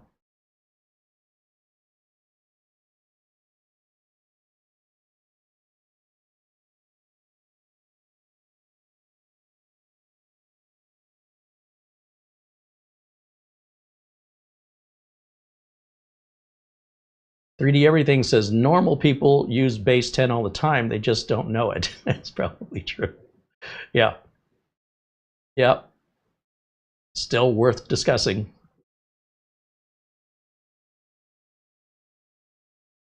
Ajin Guy says, how far away are the wildfires from Phoenix? Quite a ways. Yeah, a couple hours away. Not even close. I don't know how you set cement on fire, but I think Phoenix is pretty safe. I jokingly say that. I mean, areas have gotten fire before, like San Francisco way back, way back 100 years ago, but buildings were also made of wood. In Phoenix, they mostly make houses out of chicken wire and cardboard, so I guess those are going to go up. Never mind. It's so much pavement. I just don't know how a fire is going to spread. I don't know how it's going to light the street on fire. So we're always pretty much safe from fires in Phoenix, except for the one in the sky.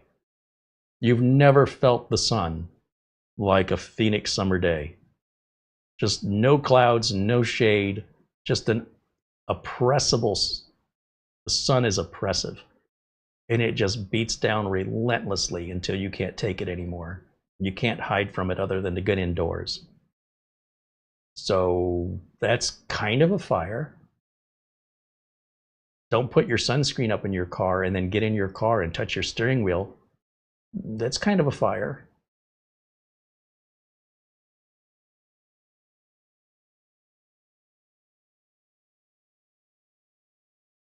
Frank Jimmy said, I've been lurking today, enjoying the live stream. I bought a Synology DS223 Plus with 2 Western Digital Pro 18 terabyte drives on Amazon Prime Day 2 years ago, and it's running flawlessly. Oh, that thing's going to run beyond its usefulness. You will replace it because there'll be something faster, cheaper, bigger capacity, whatever. I sincerely believe, based on my experience, you won't replace it because it fails, not the Synology itself. You might replace drives at some point, but even then I haven't seen any failed drives like Iron Wolf Pro drives or Western Digital Reds that are designed for NAS use. I haven't seen one fail. The last time I saw a drive fail in a NAS drive was the 3 terabyte Seagates. And I didn't just see one, I saw them all fail. Not at the same time, but pretty close. Once one started, the other 3 weren't far behind. And ever since then, that's been it. I haven't changed a bad NAS drive in years.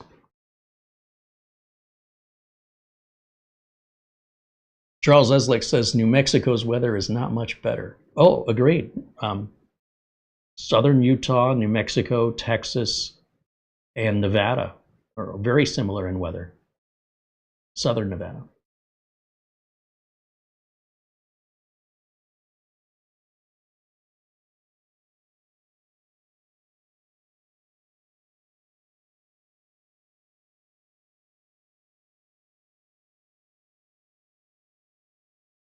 If you guys have questions, if you're catching this video later or you're a live viewer that's not a member and cannot interact with us, once this video is over, there's a comment section. You're welcome to leave your question there. If I can answer it, I will. And I'm learning more and more when I can't answer the questions, I just go to Copilot and ask it. You could do that too. Takes the fun out of it for me if you do.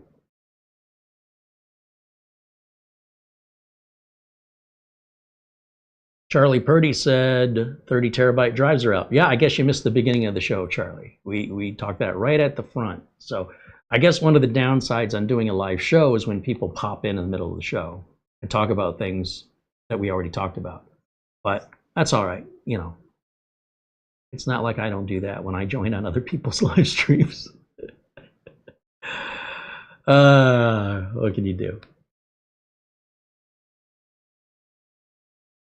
Gilberto says, I like this thorough education. Thank you, teacher. Right on. Thanks, Gilberto. Thank you for hanging out with us and being a member here.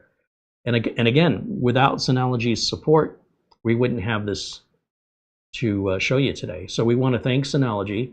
They've sent us the demo drives. They sent us the unit. And they've sent us the 10 gig upgrade card. And we're going to take our 923 that we use every day here. That's our main storage server. We're simply going to take the 4 drives out of it and put them in this. And then when we turn this on, it's going to say, it looks like you're upgrading or migrating from a DS, whatever the model is, right? In our case, it'll say you're migrating from a DS923. Do you want to blow everything out or do you want to keep everything? Say, I want to keep everything. It says, okay, migrating. And then when it's done, we're done. That's it. And then if I want to buy a 5th drive, because we have 4 we're using now. So if I, you know, again, I'm OCD, I'll get the same size. I think we have 4 24 terabyte drives. Buy 1 more, pop it in there. I don't have to turn the unit off. Whenever it shows up in the mail, just open up the package, put it in the drive slot, log in. It says it looks like you've added another drive. Do you want to add it to your array? I do. It'll run for about 24 to 48 hours, depending on how big the drive is and how full it is. And when it, and again, as it's running, you still use your NAS. And then when it's done, you'll have 24 more terabytes of storage. Pretty damn cool. So when you hear the mob mentality of people who just can't think for themselves, in my opinion, jumping on the let's hate Synology bandwagon, I think they're cutting off their nose to spite their face. I also think Synology is doing that too. Look, when I was growing up, Burger King used to run this commercial that said, you know, you can have it your way. Special orders don't upset us. This was a big marketing campaign that effectively told people, you don't have to eat it the way we serve it. You can tell us, you know, hold the ketchup, hold the lettuce, special orders don't upset us. And have them make it to, you know, based on what it comes with. You can hold certain items. And they're happy to do that. Well, what do you think that did for their business back then? And everybody started to copy it. Who knew people wanted choices? And I think by Synology removing those choices, I think they've swung the pendulum too far. Now, again, my only real concern is updating the hard drive compatibility list for other manufacturers besides Synology. That's the part I don't like. Not that Synology doesn't make good drives, but what's wrong with my Seagate Iron Wolves? Nothing. So why can't we just use the hard drive compatibility list that you've been using on the 923, the 924, just carry it over to the 925? Why is that such a big deal? And Synology's being pretty tight-lipped about it. And I think the reason is there's no real technical reason. I think it's a marketing reason. You know, God bless them for trying. I don't think it's going to sail too well. And I think that as the ship starts sinking, in other words, they're not going to go out of business or anything, but they're going to see probably sales numbers start declining because most people don't know how easy the workaround is. Most people don't watch my channel. Most people don't know who I am, and most people wouldn't even know to look.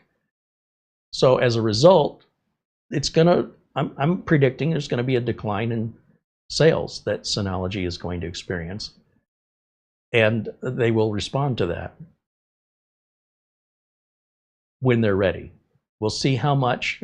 I mean, I could be predicting this all wrong too. I'm guessing, but based on what I know being in business and what I know about customers, which isn't always right, what I believe is going to happen is they're going to look at their numbers quarterly, their sales figures. They're going to compare it to last year and the year before. And I think they're going to see lower numbers, even though the NASs are better than ever. And they are restricting them voluntarily from what they're capable of, versus other NAS manufacturers that will say, this is not advisable. Do you still wish to continue? Just like it does on the beta software. It still lets you make that choice. And, you know, Synology can use all the excuses they want in the world. That's all well and good. But that doesn't sell units necessarily. People like to be able to customize their things. They like to make it their own. If it's a sandwich at Burger King, if it's the color of paint on the car, they want that ability to be individuals and to use it the way they want. Now, companies, enterprises, they need to be able to have the unit 100% reliable. Cost isn't really a factor for most businesses because you don't buy these very often. They last a really long time. We need security, we need reliability, we need low maintenance. So we have two different factors of who we're selling to: businesses or enterprise, home users, and hobbyists, enthusiasts, etc.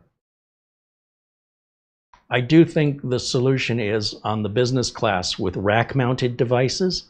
I wouldn't have a problem with this at all, with the hard drive compatibility list being so restricted.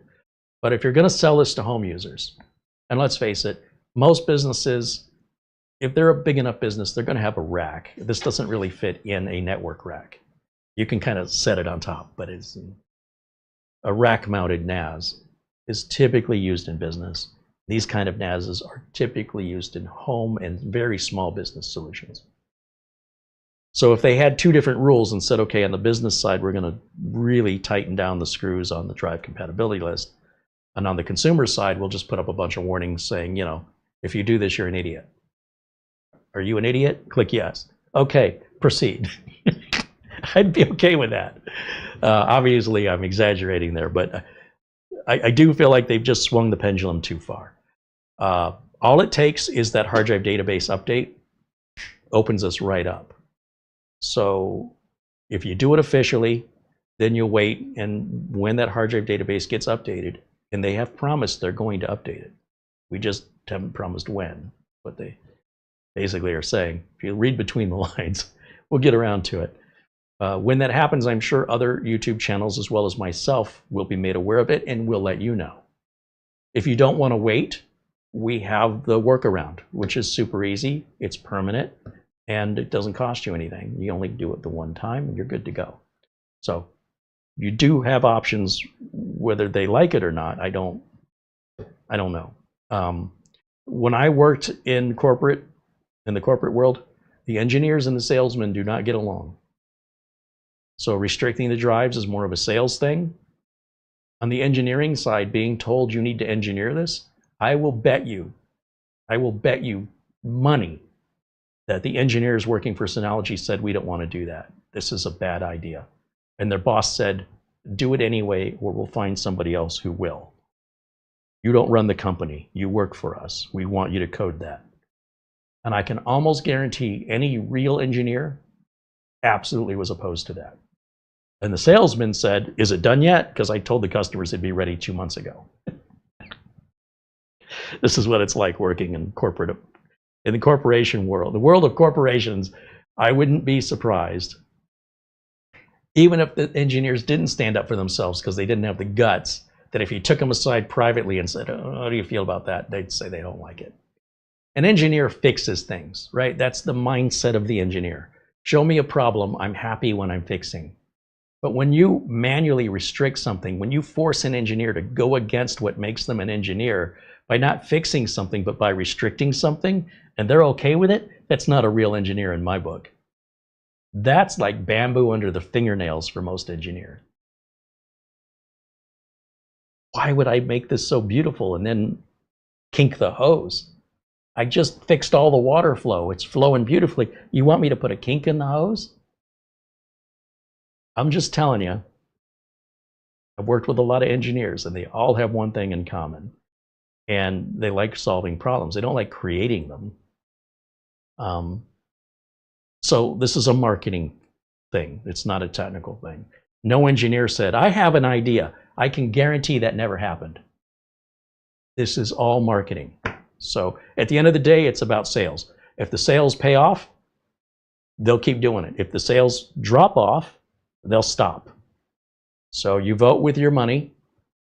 And if you still want it anyway and you want to work around it, again, for the 5th or 6th time, it's a very easy thing to work around. I don't know why no other YouTube channels are talking about it. It's simple. It's been in use for years since they introduced, Synology introduced the hard drive compatibility requirement 6 or 7 years ago. And what they've done year after year is they've reduced it to the point now where we're just at Synology only. They can't reduce it any further. There'll be nothing left.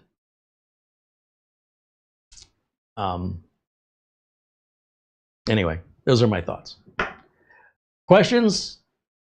Bajin Guy says, thank you to Synology. Absolutely, we love Synology. That doesn't mean that we're gonna look the other way if we don't agree with something. But at the end of the day, when I have all these different NASs to pick from all these other manufacturers, you say, what am I using? We're gonna be using this one. And if I run into any issues running it, and we're not putting Synology drives in this, we're gonna run the workaround. And we're gonna put our Seagate Iron Wolves in there. And if we find out that, you know, suddenly the Seagate Iron Wolves don't work anymore, that there really was a reason, we will let you know. But I suspect everything's gonna be fine. So we're gonna put it into daily use, heavy daily use here in Studio C with our Seagate Iron Wolf drives.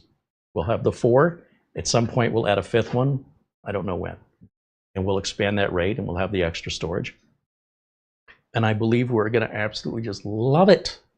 And we're not gonna have anything negative to report back any differently than all the other Synologies we reviewed. If and when Synology updates that hard drive compatibility list, then we can undo the fix and put the official list back on it again. It won't make a difference one way or the other. It's gonna run exactly the same. But you know me, I like to do things, I don't like to use hacks and workarounds. But I will if I need to. And I think this is worth, I think it's very reasonably priced. I think it's unnecessary, right, to have to go through that little hack, but at the same time, it's not a big deal. You do it once, you're done, get on with life, so what? You shouldn't create any trauma. It's pretty simple. We have a video that walks you all the way through it, and I'm gonna have to do that in order to migrate my drives over and have RAID function. So that's our plan moving forward. And if you guys wanna ask, you know, in future live streams, a month from now, a year from now, how's this been working? If I haven't given you an update or you haven't heard the update, ask me and I'll tell you. I am predicting I'm gonna, oh, it just works. Just like the 923 Plus we're using now, it's been working exactly the same today as when we deployed it. There's no difference. I'm expecting more of the same here, regardless of the hack. That's what I'm trying to tell you. If I find out that, oh, the Synology drives are failing now because something's changed in here, and that's why the hard drive compatibility list exists, I will tell you. But I have to assume that's not going to happen, and if it doesn't happen, then it's absolutely a marketing technique and not a technical requirement.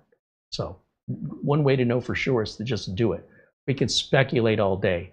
The difference between me and most people is I have years of history with Synology. And trust me, if they weren't good, I wouldn't have years of history with Synology. All right. Pretty common, right? Common sense? Makes sense? Eugene Ildago joins us. Welcome in, Eugene. Eugene had emailed me the other day and I sent him a reply. And then he emailed me the next day and said, are you going to reply? And I said, I already replied. You think he got my reply to my reply? So Eugene, if you're watching and you haven't seen my reply, please check your spam. I don't know how else to reach you. All right. Thank you, Eugene, for becoming a supporter here. Thanks to Mara, of course, for all the work she does in the background, putting our thumbnails together, doing our video description, all the links. Thank you, Mara. You're welcome. Now back to work. Hi, everybody.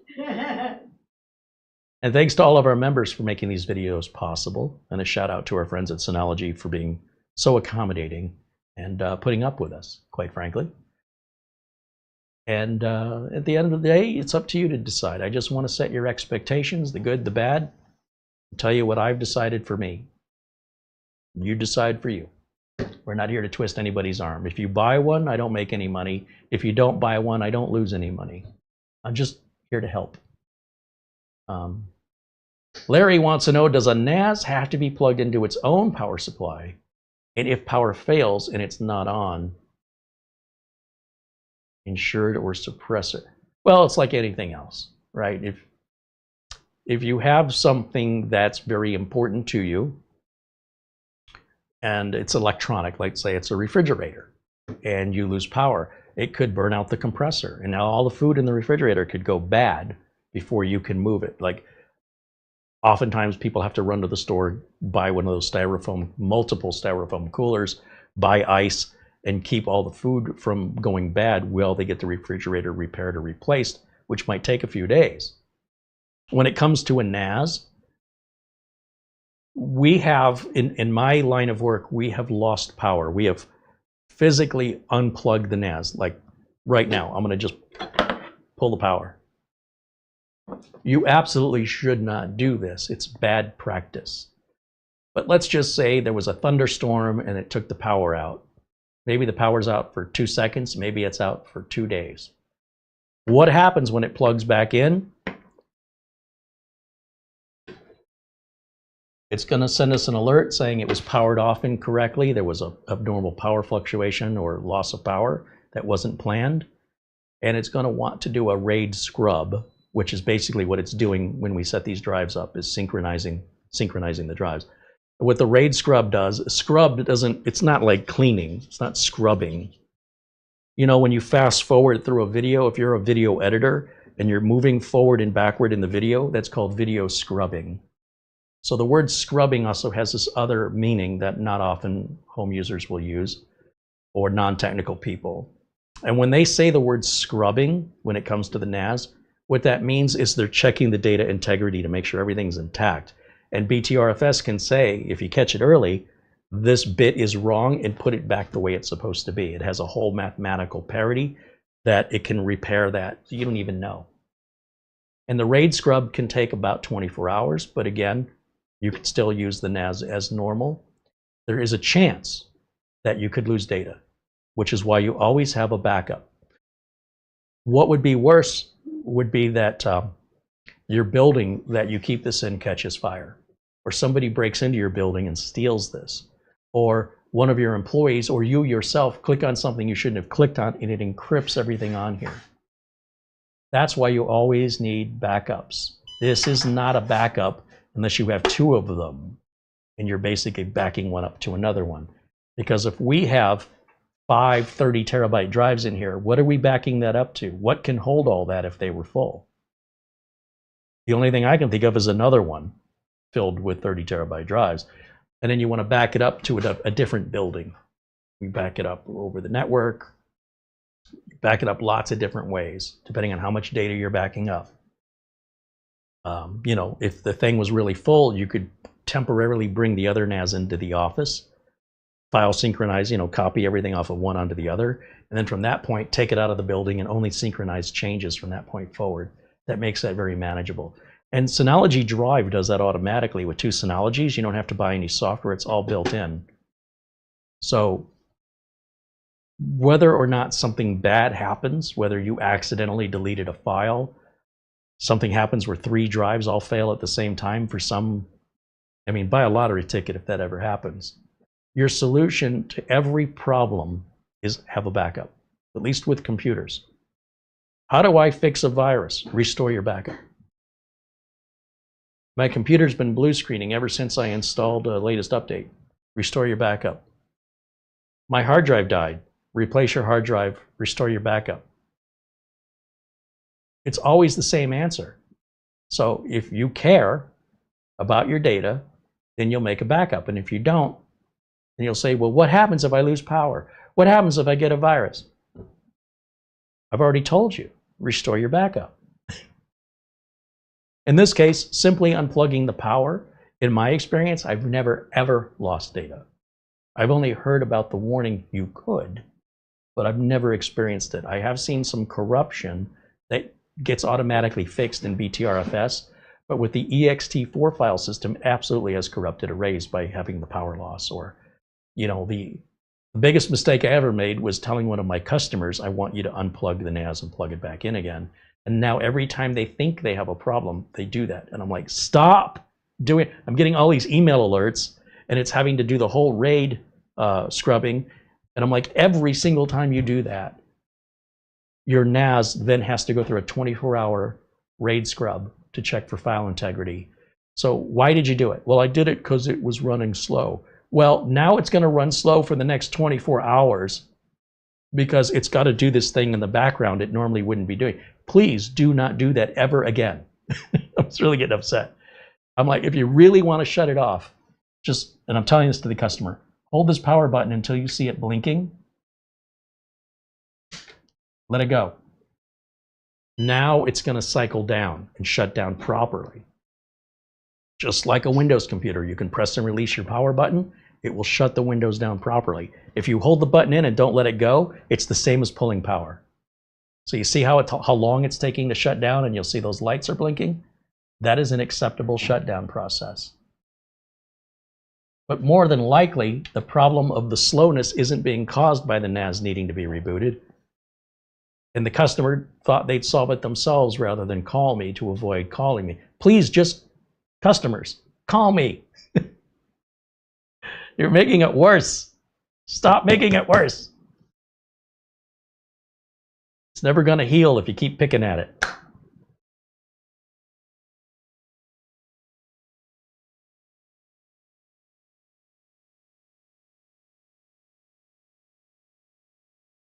And this does, you know, it's going to take a minute to 90 seconds to reboot. You'll see that light's flash. I told you, if you see that light flashing, something,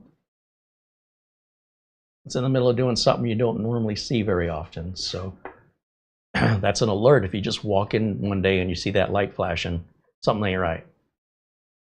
But if you're restarting it or shutting it down, you expect to see that flash because you initiated that. All right.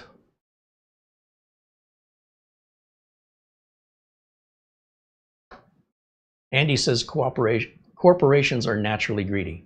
No, they're not. No. Human beings are greedy. Why do you think people watch free YouTube videos and won't pay a dime for them? Why do you think if I want to sell a computer that cost me $1,000 and put it online for $100, people will beat down my door to buy a $1,000 computer for $100? Because they're greedy. They don't care that I'm losing $900 on it. People are greedy. When those people go to work and have jobs, they're part of the corporation, and you say the corporation is greedy, I think you need to take a step back. I think you're too close to the forest to see those trees.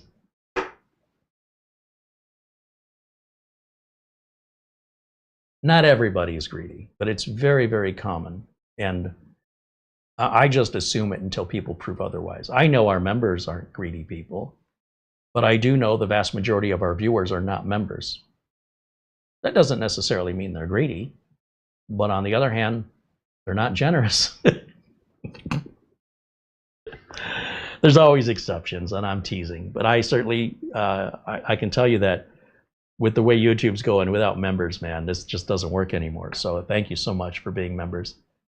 And again, thanks to Synology for sending us the unit to review and sending it so complete with the 10 gig upgrade card. You see how easy that is to do. You don't need to be technical if you buy Synology. If you're a home lab user and you like tinkering, you don't want Synology. That's not what you want. Buy something else. You can put your free operating system on it. You can work on it for hours, configuring every minute little detail. Enjoy yourself. So set your proper expectation, understand what you're buying, and that way you won't have any buyer's remorse. This isn't for everybody. In fact, nothing I show on this channel is for everybody. So if you find it appealing and you understand the expectation and you're okay with it, you're good to go. If you don't, it's not for you. We're not going to change it for you. It's not for you. It's definitely for me, though. I definitely think that's for me. Yes, yes, yes. 2, please. Not kidding. I don't have room for 2 of them. Can you imagine adding another 5 bays onto this? That would give us, if we put 30 terabyte drives in it, it'd give us 300 terabytes of storage. Then I got to check myself into data rehab. Gonna have to have an intervention.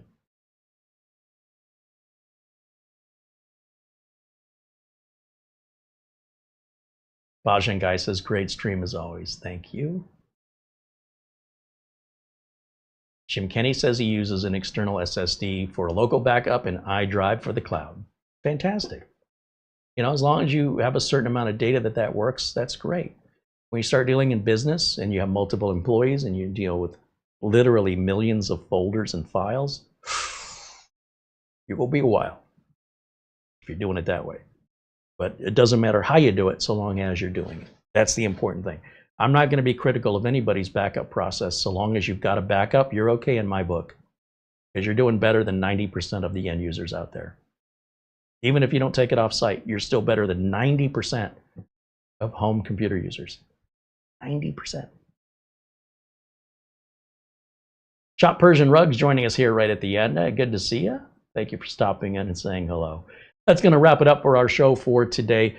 You know, I would be remiss if I didn't acknowledge our friends at SCD Keys, because that's where I go get my Windows licenses and my Office, Microsoft Office license keys. And the amount I pay is exactly the same. I'm not getting anything for free. And everything I get has to be legitimate. It has to be real and authentic.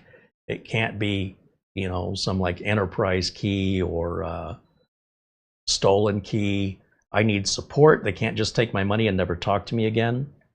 And I'll tell you what, it is not easy to find an authentic Windows key seller online that is affordable. So, you know, I spent a lot of time looking and looking and looking, and I was really giving up hope until I found what was VIP CDK deals is now SCD Keys. And with SCD Keys, we are getting legit licenses for a fraction of what Microsoft wants, or Newegg. And let me put their logo up on the screen here. In our video notes below today's video, you're going to see links to Windows 10 Home and Pro, Windows 11 Home and Pro, Office 2016, 2019, 2021. And those links will take you directly to that page on SCD Keys. You'll see the price. But then, when you put in the coupon code Carey, that price is pretty darn low when you compare it to what Newegg and Microsoft, for example, want to sell you that for. But imagine now another 30% off. I don't make any money if you buy that or you don't buy it. I want you to save money, and I don't want you to get ripped off, and I want you to have that support if you need it. So for 6 months after the sale, they have free support. How do you do it? How do you download it? How do you activate it? They send you an email. Once you've made the purchase, the email shows you you're going to get your software from Microsoft. They don't provide the software. They don't point you to some sketchy website. You're going to get your software from Microsoft. They provide a direct link to that. You're going to install that software, and then you're going to apply your product key that they provide you. You're activated. It's that easy. So perhaps we'll do a how-to video, but I think the only people who need a how-to video are people that have never bought it and tried. Because I can't imagine anybody just following the simple instructions and having a problem. But if I'm wrong, write to us and let us know. Then that'll give me subject matter to cover in a future video. I'll demonstrate it for you. If you'd like me to, I will. And if you want to reach us, showcasecreate@gmail.com. Please do not email any other address. Even if you've reached out to me in the past, please use this address on the screen. Now, if you and I are currently in conversation on that other email address or any others that I've used in the past, you don't have to stop. But if you're initiating a new conversation with me and you want a response as quickly as possible, because I'm not checking those other emails for business-related stuff, so they don't get my attention the way this one does. If you send an email to that address, you will get a response within 24 hours. Unless you sent it to the wrong address because you missed a letter or mistyped it, you will get a response in 24 hours guaranteed. So if you don't care if you get a response or when, well, you send it wherever you want. I'm politely requesting that any new email conversations, if you haven't talked to me in a while, please initiate that with this email address from this point forward. If we're already in discussion on any other email, that's fine. You're grandfathered in. Mara stays on top of that like a hawk. So she's really quick. If I say a response within 24 hours, that's extremely long time for us. So if we haven't responded in 24 hours, we never got it. Okay? We love hearing from you. So absolutely feel free to reach out to us at any point for any reason. We're always happy to hear from you. Shop Persian Rugs with a $10 super chat here says, I don't like the user interface for the CD key site, but I've been using them for the last couple of years, 10 to 12 times, and it's a great value. Yeah, the interface, I agree. I think the interface could be a bit more user-friendly, but I guess I've been using it so long, I don't even think about it anymore. Like, I'm just used to it. I don't really care so much about the interface unless I'm spending a long time trying to figure it out. You know what I mean? Like, why isn't this working? I just want to make my purchase, get my key, activate my product, and get on with life. And I don't want to spend a lot of money for it. And I don't want to roll the dice hoping, you know, that I'm going to get a real key or not a stolen one, or, you know, if I have any problems with it, that they're going to be there to support me. I don't want any of that. I want peace of mind. I've got other things to do. So I pretty much, my purchases on SCD keys take me about 2 minutes. Sometimes less time than that. It's quick. But yeah, the first couple times you get used to the interface, you get used to it. It hasn't changed in a long time. But you're not wrong. They could make it easier, but it's not that hard. All right, that's going to wrap it up for me for today. Thank you for joining us, as always. We will be back tomorrow. We have our good friend, Ask Your Computer Guy, Scott Merrill. He's got a wonderful YouTube channel. In fact, he just posted a video earlier today. If you've not seen it, I suggest you watch it. Scott Merrill is Ask Your Computer Guy here on YouTube. Just search for Ask Your Computer Guy. Subscribe to his channel and enjoy his content. He's very good at what he does. He's a working computer tech with many decades of experience. And that's what I'm looking for. I'm looking for actual working computer techs who also have YouTube channels. And if you know of any that you think might be interested in accepting an invitation to be interviewed, I would love to have them on the show. So your suggestions in that way is also appreciated. I don't want people that used to work in IT. I need people that work in IT right now and also have a YouTube channel right now, not used to have a YouTube channel or plans on having a YouTube channel. That's it. It's a pretty easy requirement, but it's really hard to find people that just don't do one or the other. Very few of us are that enthusiastic about what we do, that we do both. Like, oh, when I get done working, I'm going to go work some more for free over on YouTube. That's a special kind of twisted that we're looking for. So if you know of anybody, if you have any recommendations, please let us know in email or comments. And yeah, if we agree, we'll reach out and invite them on. And if they accept it, we'd love to have them on the show. Thank you so much for watching. Thank you for all of your super chats and your Amazon gift cards. Thank you, of course, to Buster and to our friend, Ben Laird, for your gift cards today. Thank you to all of the super chats today. Let me read those out loud real quick because I really appreciate the added support here shown by Shop Persian Rugs, Graham48. Also, welcome in Eugene Hildago. It does show they've been a member for over 24 months, but what ends up happening is if you drop your membership and then come back, it welcomes you as a new member, but you still maintain the number next to your name. So once you hit the number 12, it only updates every 12 months. So it'll go from 12 to 24. And then when you've been a member for a total of 36 months, it'll go to 36 and 48. YouTube controls that. It's not our choice, but just so you know, that's not necessarily representative of the actual number. That's the last benchmark you've hit. All right. Thank you again. We'll see you all tomorrow at 1 o'clock with our good friend Scott Merrill. We hope you'll join us then. Bring your questions, and we'll look forward to seeing you very, very soon. Until next time, bye for now.